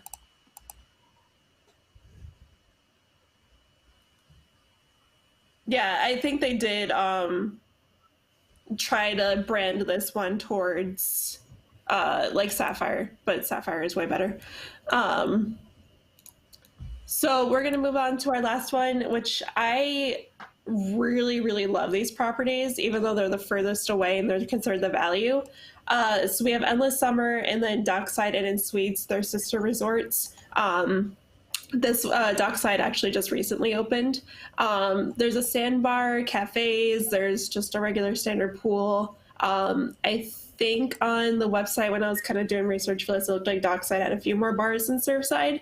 This was the most recent hotel that I stayed at on Universal property. I stayed at Surfside in like a suite for last Halloween Horror Nights, and we even booked again for this year for Halloween Horror Nights. I really enjoyed it here. I thought it was pretty. Like I said, it is kind of the value, and it is the furthest away. You do have to take a bus, but the buses are super clean. They've got USBs in there so you can charge. This is not like your Disney bus. Like, I felt comfortable on this one. This is like a Tokyo Disneyland bus where it's like clean and nice, and not your regular Walt Disney World kind of fare. But this one's cheap. It's like $109 a night or something like that. They start officially at, like, if you booked, I saw they had a deal. If you were booking a 5-night stay, $79 a night plus tax. I mean, you can't be like cheaper than All Stars now. No, that's way cheaper than that's what All Stars was 15 years ago.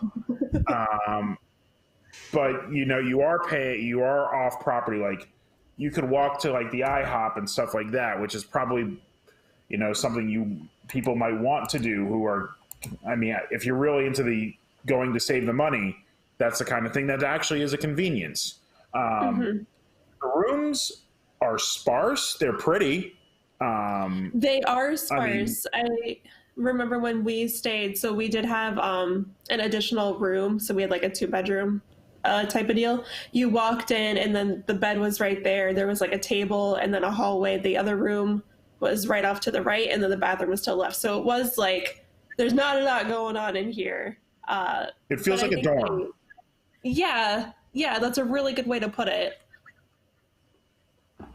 But at the price, you can't beat it. They have, I mean, it is sparse. The storage is designed for you to hide your bags, put stuff away. Everything is thought out here, but you're not getting everything. Like here, you can't do the pool hopping at the other resorts. I believe you can go between these two. It doesn't really matter. Because it's really kind of the whole, like, the 2 All-Stars are really all the All-Stars are one resort kind of thing. Is kind of what I'm getting to feel here. Like, the difference is really, it's the Yacht and Beach Club kind of difference in theme. They're close enough that they meld together. But, like, the theming for Surfside is surfboards everywhere. Literally, they just littered they bought a bulk and Beach order Boys of in the background. threw them everywhere. But I've heard the food's fine. The beds are comfortable. If you're just looking for a place to crash, you're not going to do better than this for the price. I mean, you got Motel 6s that are going for $65 a night in this neighborhood. So, and last time I stayed at a Motel 6, I took off the pillowcase because there was a blood stain on it. So you're going to at least get clean. One thing about I don't know how this is going to change, but you did not get full daily maid service here. You got like they would check your toiletries, towels, garbage, kind of the same thing I think DVC kind of does, Patrick. Like you can get that kind of stuff. Some of that sometimes.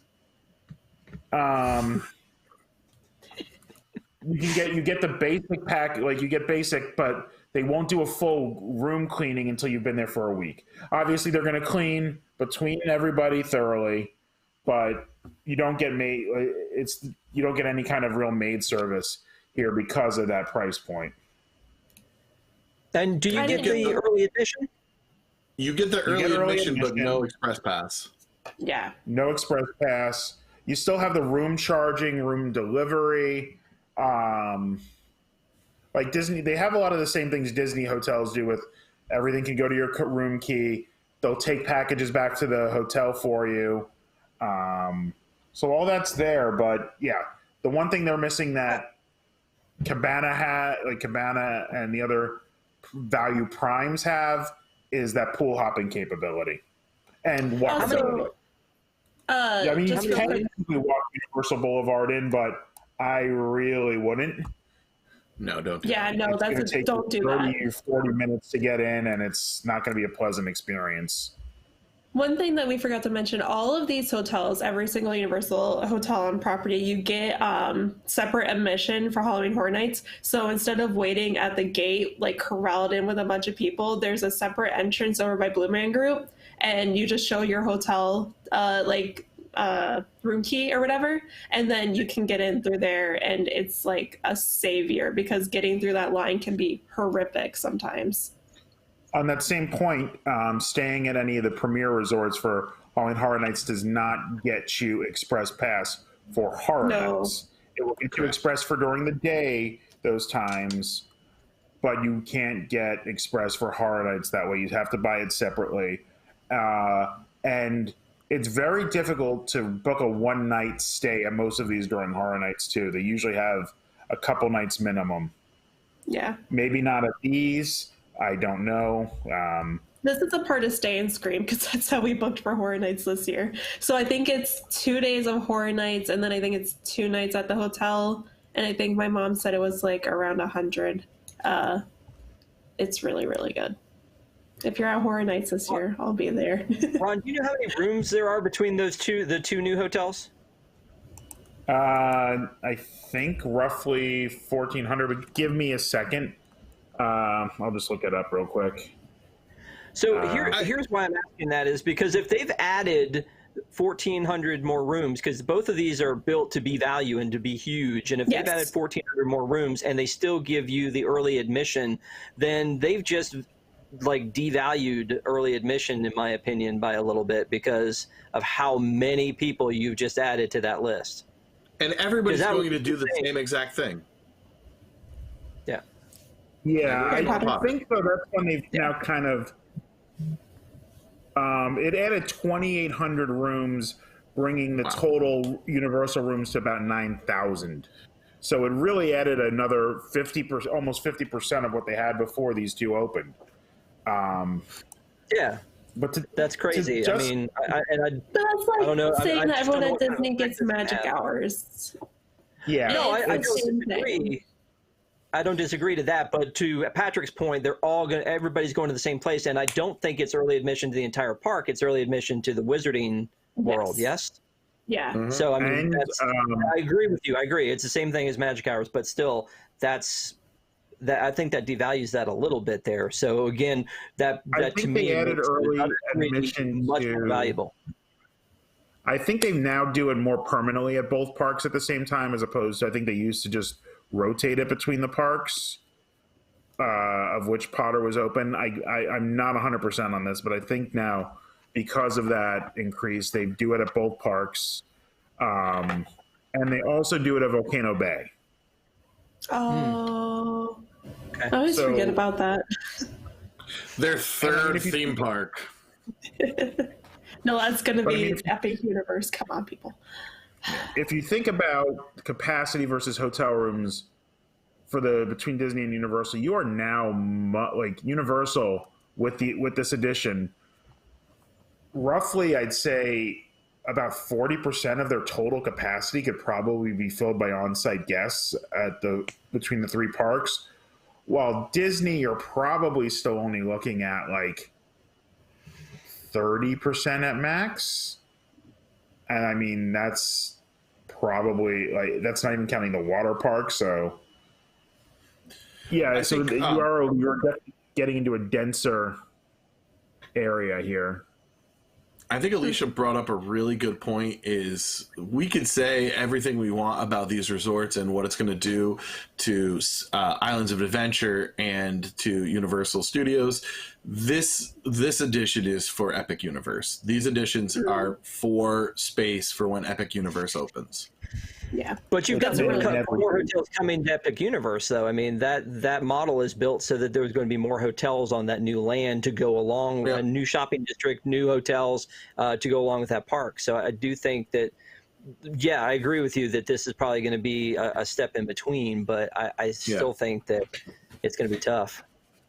I think we were looking at more deluxe level that were attached to Epic Universe. You're not going to put value level over there, so they're going to be smaller rooms. We're talking maybe total of roughly about usually 600 rooms in a deluxe, and that's across both parks. I mean, both Disney and Universal kind of keep them to a certain size. I think obviously Animal Kingdom's huge, but like some of the Polly's even is smaller. It just goes that way.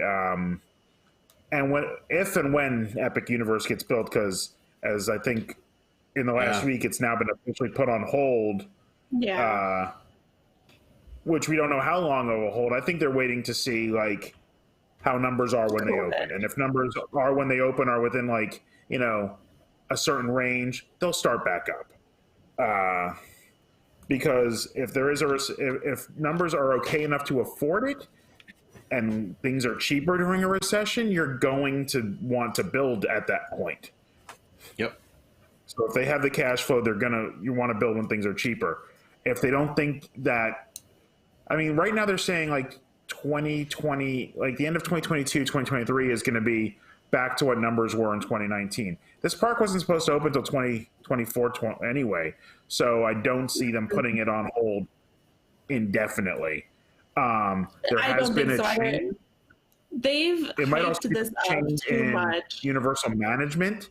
What's his name? Steve Burke is out as head of, and so he was a very heavy parks guy. I don't know if the people in charge now are as heavy parks, so maybe now that could be part of the reason to pull. This is an excuse for them to pull back a bit.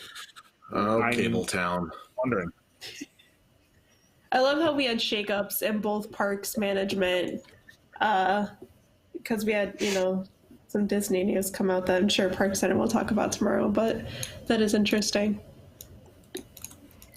I feel like these hotels, I like this value more than like a Disney value. It feels cleaner to me, and that's kind of been my biggest gripe about Disney values lately, especially with like All Stars. I just don't feel clean in them anymore.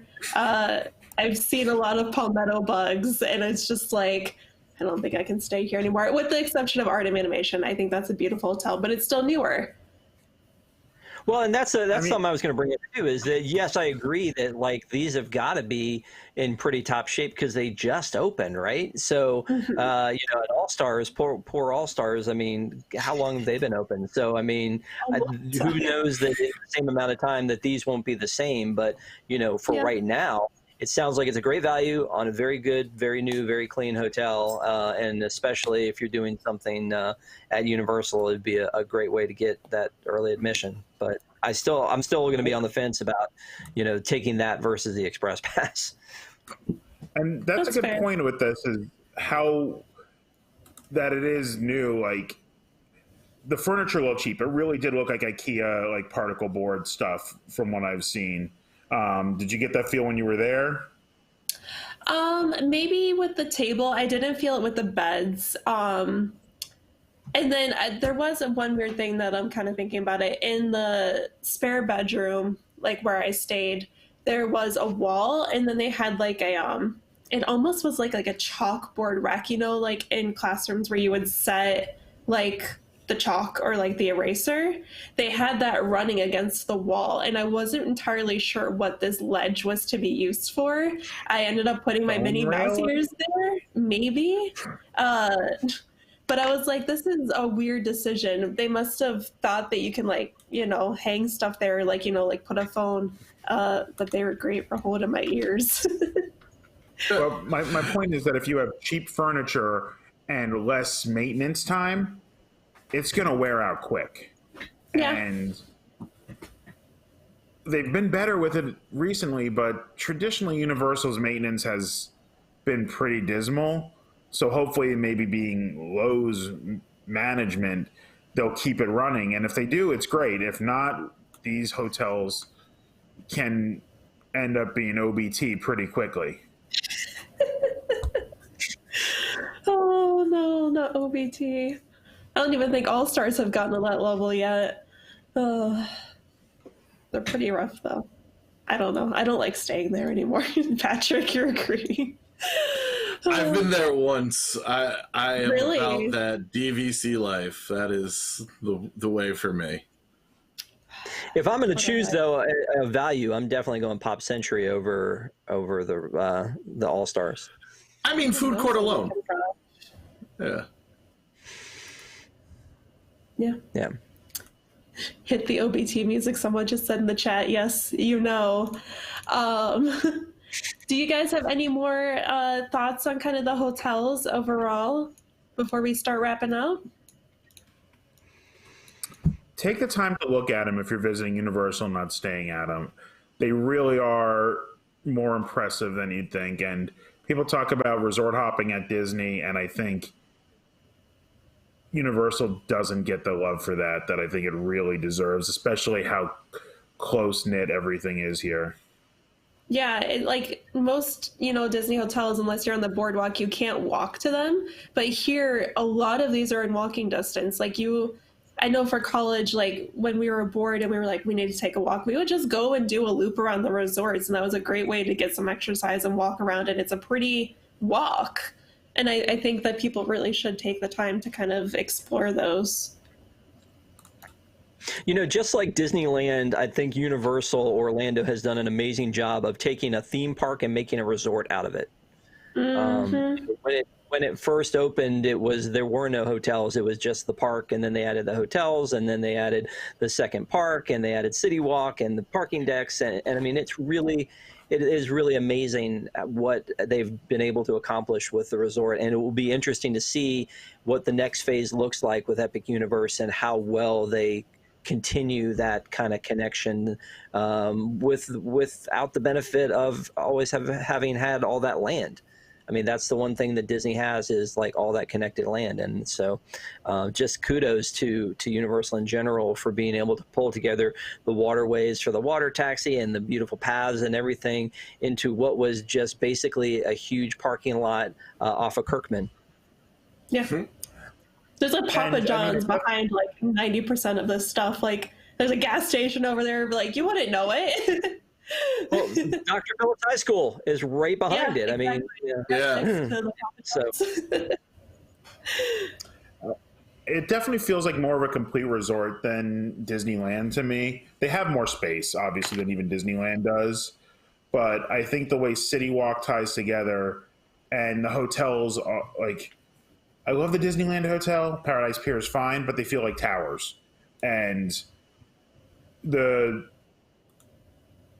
premier resorts here feel more all like the Grand Californian. Like they actually feel relaxing and spacious. And yes, it is a function of them having more space, but they've used it incredibly well without having to cram stuff into every little nook and cranny, which is one of Disneyland's strong suits, that they managed to put so much into that space.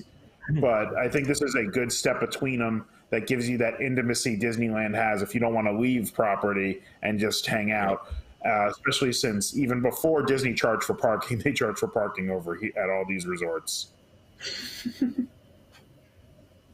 That's a very good point.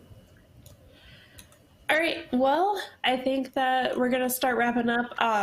Thank you guys for talking to me again. If we could take a look at the schedule for tomorrow.